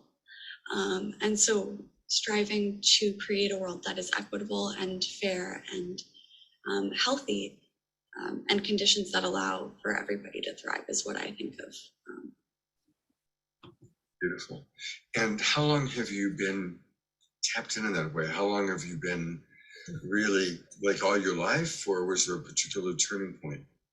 I would say that my mom definitely instilled a sense of social justice in me, and care and compassion for the world around me. So it's been kind of a lifelong journey that's been nurtured, but I really started using media as a tool for that kind of expression when I was about 14 or 15 years old. So the last 10 years, I've definitely been more dedicated to social and environmental justice and making the world a better place. It's extraordinary that you have done that at such an early age. So what are you optimistic about, and what are you concerned about? Like, what from your worldview is working and getting better, and what from your worldview is like, oh my God? I would say that I'm optimistic about the ways that people around the world at the grassroots level are really working towards creating that vision for a better world, creatively, innovatively. I think the way that young people today are mobilizing across borders, across continents, across movements is really inspiring. And my concerns come from seeing the direction that we're going in terms of the climate crisis, in terms of conflicts, in terms of economic injustices and social injustices. We're seeing the impacts of all of those intersecting and our world leaders not adequately addressing them yet. I really so appreciate that you recognize that, because it's true, it's all connected. Mm-hmm. Social and racial justice is completely connected to economic justice. And it's too complex for most people to even want to wrap their heads around. So, thank you. Tell us briefly about, what you did with your first feature, The Sunrise Storyteller, and then we want to learn about what you're doing now. Sure. So The Sunrise Storyteller came about the idea came about when I was 14. And I had gotten the opportunity to go to a UN conference on gender equality, and the opportunity to meet with women from around the world who were trying to address that issue in their own communities, who were collaborating and coming up with ideas and kind of generating a whole bunch of energy about how we could make gender equality achievable, really inspired me to tell those kinds of stories that I wasn't seeing in the mainstream media that weren't represented. And so The Sunrise Storyteller is a film that looks at the idea of global citizenship, uniting a whole bunch of different social issues by the way that like grassroots leaders are creatively addressing them and overcoming adversity in their communities. So it's a real like global look at the ways people are making positive change. And then as for what I'm doing now, my current film, 1.5 Degrees of Peace, is another feature documentary that's in production that investigates the links between the climate crisis, conflicts, militarism, and systemic violence. Because often those two issues are, siloed in terms of their approach addressing them. It looks at that huge complex question through the lens of the personal stories of young people who are impacted by the nexus of both issues in their communities, who are addressing those two together and who are attempting to unify movements for peace and climate justice.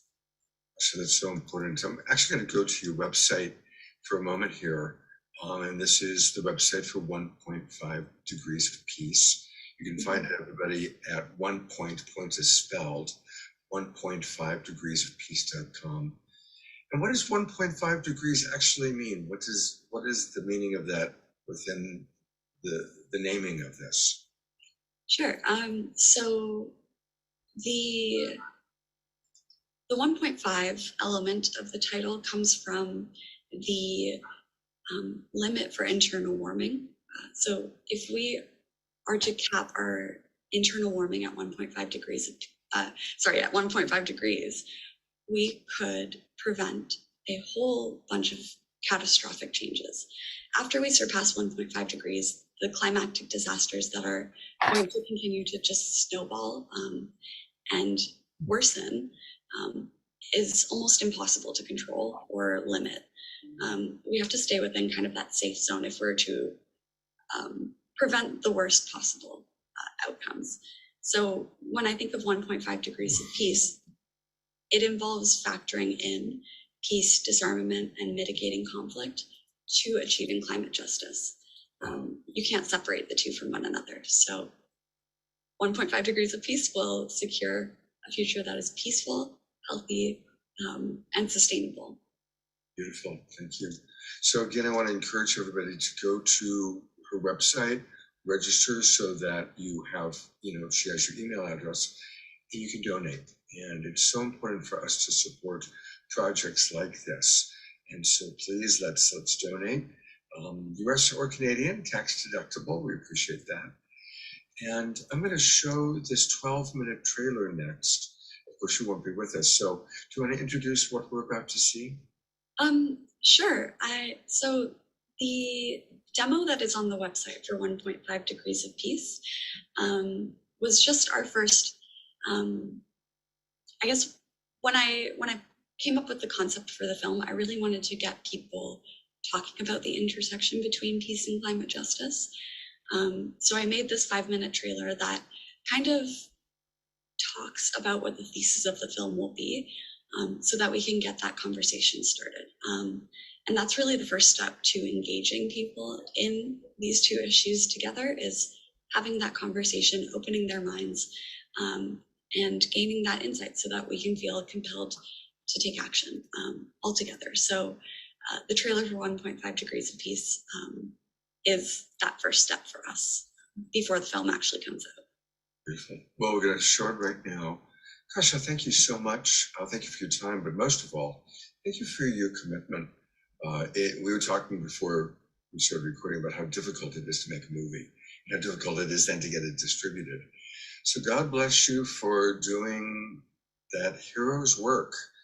And I look forward to following you and tracking you, and we'll send you a copy of our final show so you can kind of see how people responded to you, because I'm sure a lot of people will be filling up the chat box with appreciations and acknowledgements for you. Great. Thank you so much for having me. Absolutely. Take care. So, how was that meeting this incredible young person? And also lovely to see Scott Katamas missing from this show, The Awakening World, for the first time in 3 years because of his other commitment this evening. I'm sure now you are very anxious to see the trailer for Kasha's film that she's working on, 1.5 Degrees of Peace. I'd like to ask if one of our people could put Kasha's website in the chat so that people can find her. And we're going to watch just the trailer itself. So just about 3 minutes of Kasha Sequoia Slavner's work. So let's see it now. The trailer for my film, or the demo rather, and hopefully this will give you some insight into what we're hoping to create with the feature documentary.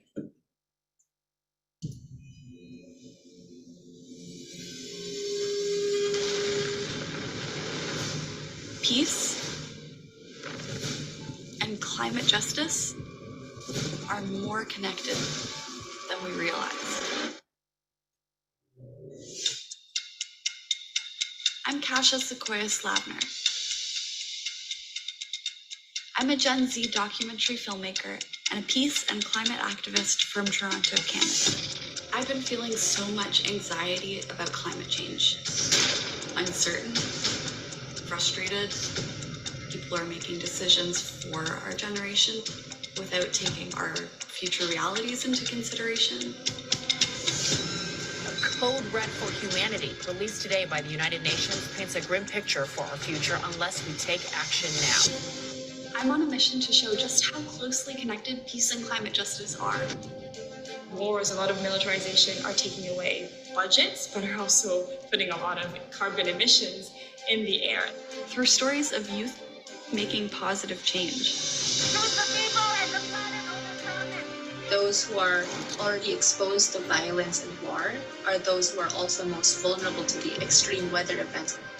Movements of all kinds are pretty much single issue. They're siloed.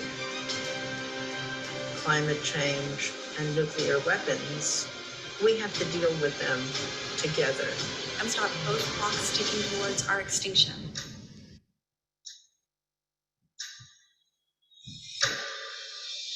How can we turn our anxiety about these existential threats into bold action that holds leaders accountable? How can we find hope? The climate crisis isn't just about carbon dioxide emissions, it's about people. What if people were as well trained in waging peace as soldiers are in waging war?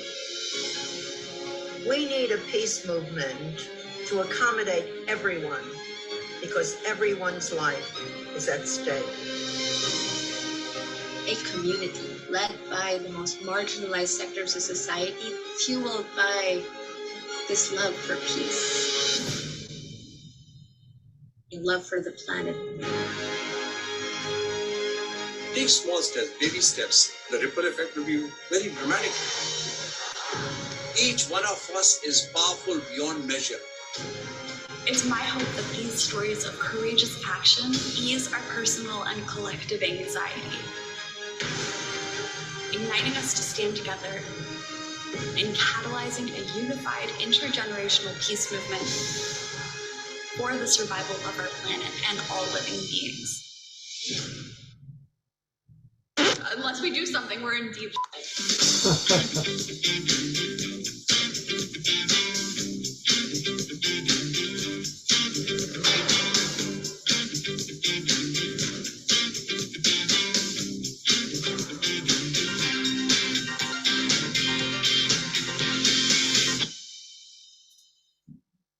Our core team is made up of myself as director, cinematographer, and writer. We have Marla Slavner as There we are. Are we inspired or what? There's a comment in the chat that says, Kasha, you are amazing. The young people give me so much hope. And yes, they do, especially this young person. She's just a shining light, isn't she?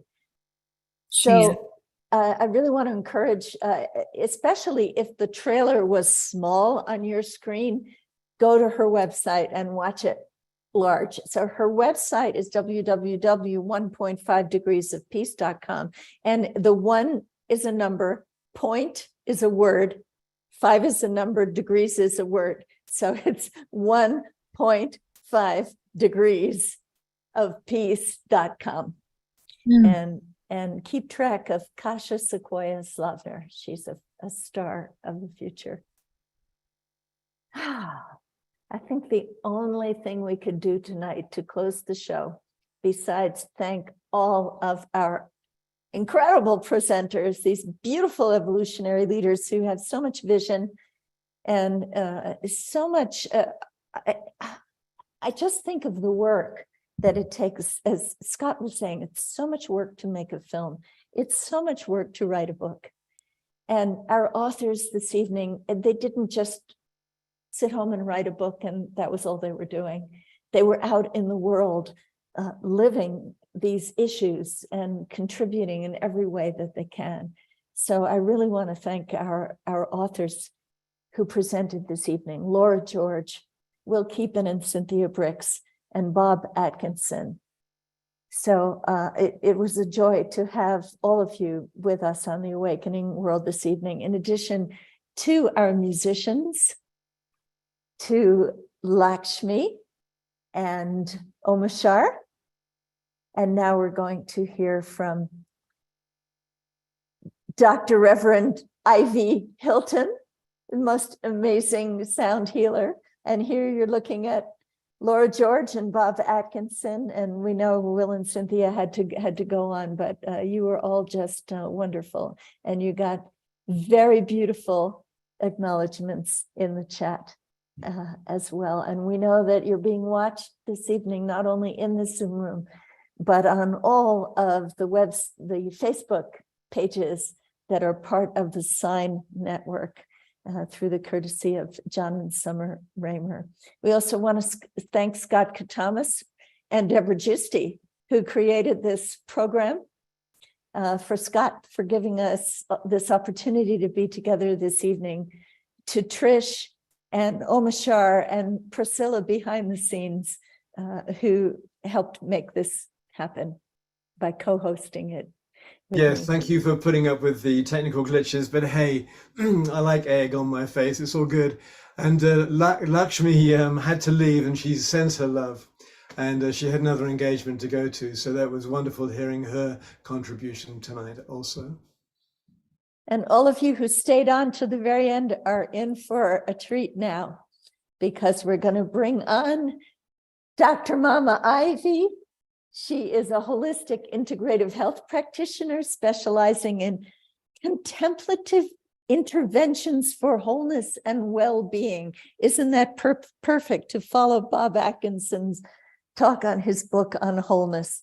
She's an international sound healer and sacred performance artist, a national certified restorative justice trainer, a mindfulness licensed psychotherapist, a recording artist, a concert soprano vocalist whose lineage can be traced back to the great contralto Marian Anderson. So we are thrilled to have you with us tonight, and we surrender our being to the sounds that you will provide for us, Dr. Mama Ivy. Thank you so very much.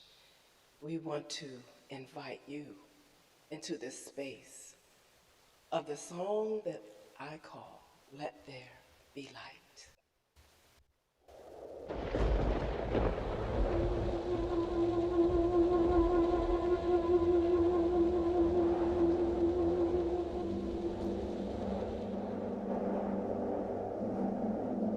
Let there be light.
The incomparable Dr. Mama Ivy.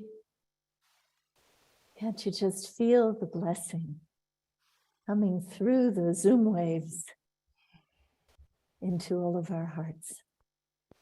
And can you please introduce the wonderful horn player who's been accompanying you? Yes, indeed. This is who I call Brother Odu. Brother O. And he is a very powerful, powerful healer with his sound and his heart and a beautiful spirit. Thank you. Thank you both. And in the chat, we have, wow, that's exactly what I needed. Thank you so much. Brother Odu came to Om Shanti Village tonight, and I'm very grateful to him for coming and sharing and being a part of this experience. He has small children at home, and so he's feeling very, very connected to his family, but he also feels very, very connected to this family of evolutionary leaders of healing. Thank you, brother. Well, thank you, and may the blessings return to you a thousandfold. Oh, a beautiful experience to wrap up a beautiful evening. We were nourished in our minds and in our hearts and in our spirits. And we had this wonderful team, Trish Wright and Omashar, and all of these wonderful evolutionary leaders presenting. And this is Dr. Mama Ivy's website. And what is the URL for people to find her? The URL is drivysoundspa.com. drivysoundspa.com. Take a bath in the sound spa and come out refreshed and renewed. About what we're finding on the website. Yes, this is what you're looking at now is a new EP that I have that has been released, and we're going to do a global release very soon. It's entitled Frequency of Love. And it's a series of 5 sonic meditations that are designed for healing the heart, the mind, and the spirit. And I call it sound vibronics and sonic mind streaming. The whole idea of sonic mind streaming is being able to pull in those thoughts and those ideas and those words that create emotional wellness and healing. Using the singing crystal bowls, instruments from all over the world, and my voice with meditation and yoga nidra techniques. Yes. And what you're seeing now is pictures or a picture of the sound spa. And we go around with pop-up sound spas, giving meditations wherever they will have me. Oh, great. And right now, if you do go to my website and you'll see where there is an app, the Sonic Mind Streaming Emotional Wellness app. And it's free for you right now. And I'm testing it out and I'm asking people to, if you go up to the top and click, I think it's there somewhere. Oh yeah, there it is. Here. Yes. Oh, let's get this app. We all need it in our stressful Put it world. right on your phone. Put it right on your phone. Put it right on your phone, and you can have Dr. Ivy in your pocket. You can also buy this music on Bandcamp, Dr. Ivy Shadia Bandcamp.com, and download it onto your phone. What a gift. All right, we can get a free app of Dr. Ivy. So buy her music too to support her, please. And speaking of supporting people, those of you who are watching on Facebook, you are encouraged to go to globalpeacetribe.com and register and sign up and support Scott Katamas and his beautiful work that he does, bringing extraordinary people together weekend after weekend after weekend. It is a very special mission that he has to uplift all of us every week. And it's been a joy to be together with you, the Global Peace Tribe. And so without further ado, tomorrow morning at 10, we have Sacred Sunday. Just go in there. I knew that, but I was just going to bring in before we have, Scott and I have been invited to play and talk at the opening of Sri and Kira from Ecuador, the folks down there. So at 10 o'clock Pacific time, he and I are going to be on their show, and then no, actually 9 o'clock, and then 10 o'clock we'll be on Sacred Sunday. Oh, so can you put that in the chat? Well, just go on to Facebook onto Global Peace Tribe, and it's advertised on there. And there it is. And there it is. Okay, so that's going to be very special tomorrow morning. And then after that, you have the Sunday morning show continuing on this theme of calling in Team Light. And your host tomorrow morning will be one of my favorite people on the planet, Kristen Hoffman, my beautiful soul daughter. And she and Keishi Chai are members of the Evolutionary Leaders Circle, and they started what we call synergy circles. They started one for artists called Artists Catalyzing Evolution, ACE. And so you're going to see and hear members of that synergy circle tomorrow morning. Scott Katamas will be back. Kristen will be co-hosting, and the guests will be Keishi, all evolutionary leaders. Keishi Chai, Lisa Witter, Kara Stonehouse, Dr. Mama Ivy will be back, and Kwajo Spiri from Ghana. So it's going to be a very special and soul-stirring Sunday morning. So please come back. Trish, do you have any words of farewell this evening? Mm-hmm. Well, thank you all so much for showing up and offering your support through presence and time. Your time here with us, shared with us, is so precious and valuable. And thank you to all the evolutionary leaders who have devoted and committed their time, their energy, and their life to bringing this work into the world, to bringing their love and their heart and their intellect into this world so that we all can collaborate and really negotiate reality together. So thank you to all of our amazing evolutionary leaders, and Mama Ivy, thank you, and Robert Atkinson and Deborah, thank you so much for your time. And you know what? I just want to give a loving shout out to Omashar for just doing the best that you can. And I think it's really amazing. So thank you for pulling Scott's weight. And I think that, it is true, the three of us pull one beautiful special man's weight, because he's amazing. So twinkling Scott. Yeah, we're all grateful to Scott. Thank you, Scott. And in the chat, they are all reminding everybody in the United States, don't forget to turn your clocks back so that you catch the Sunday morning goodies at the right time. So is the clocks back tonight? Yes. Here in Mexico, we did it 2 weeks ago, so I'm so happy that the United States is catching up. Thank you, everybody, for a beautiful show. Thank you for coming together and truly demonstrating the awakening world. Good night. Namaste.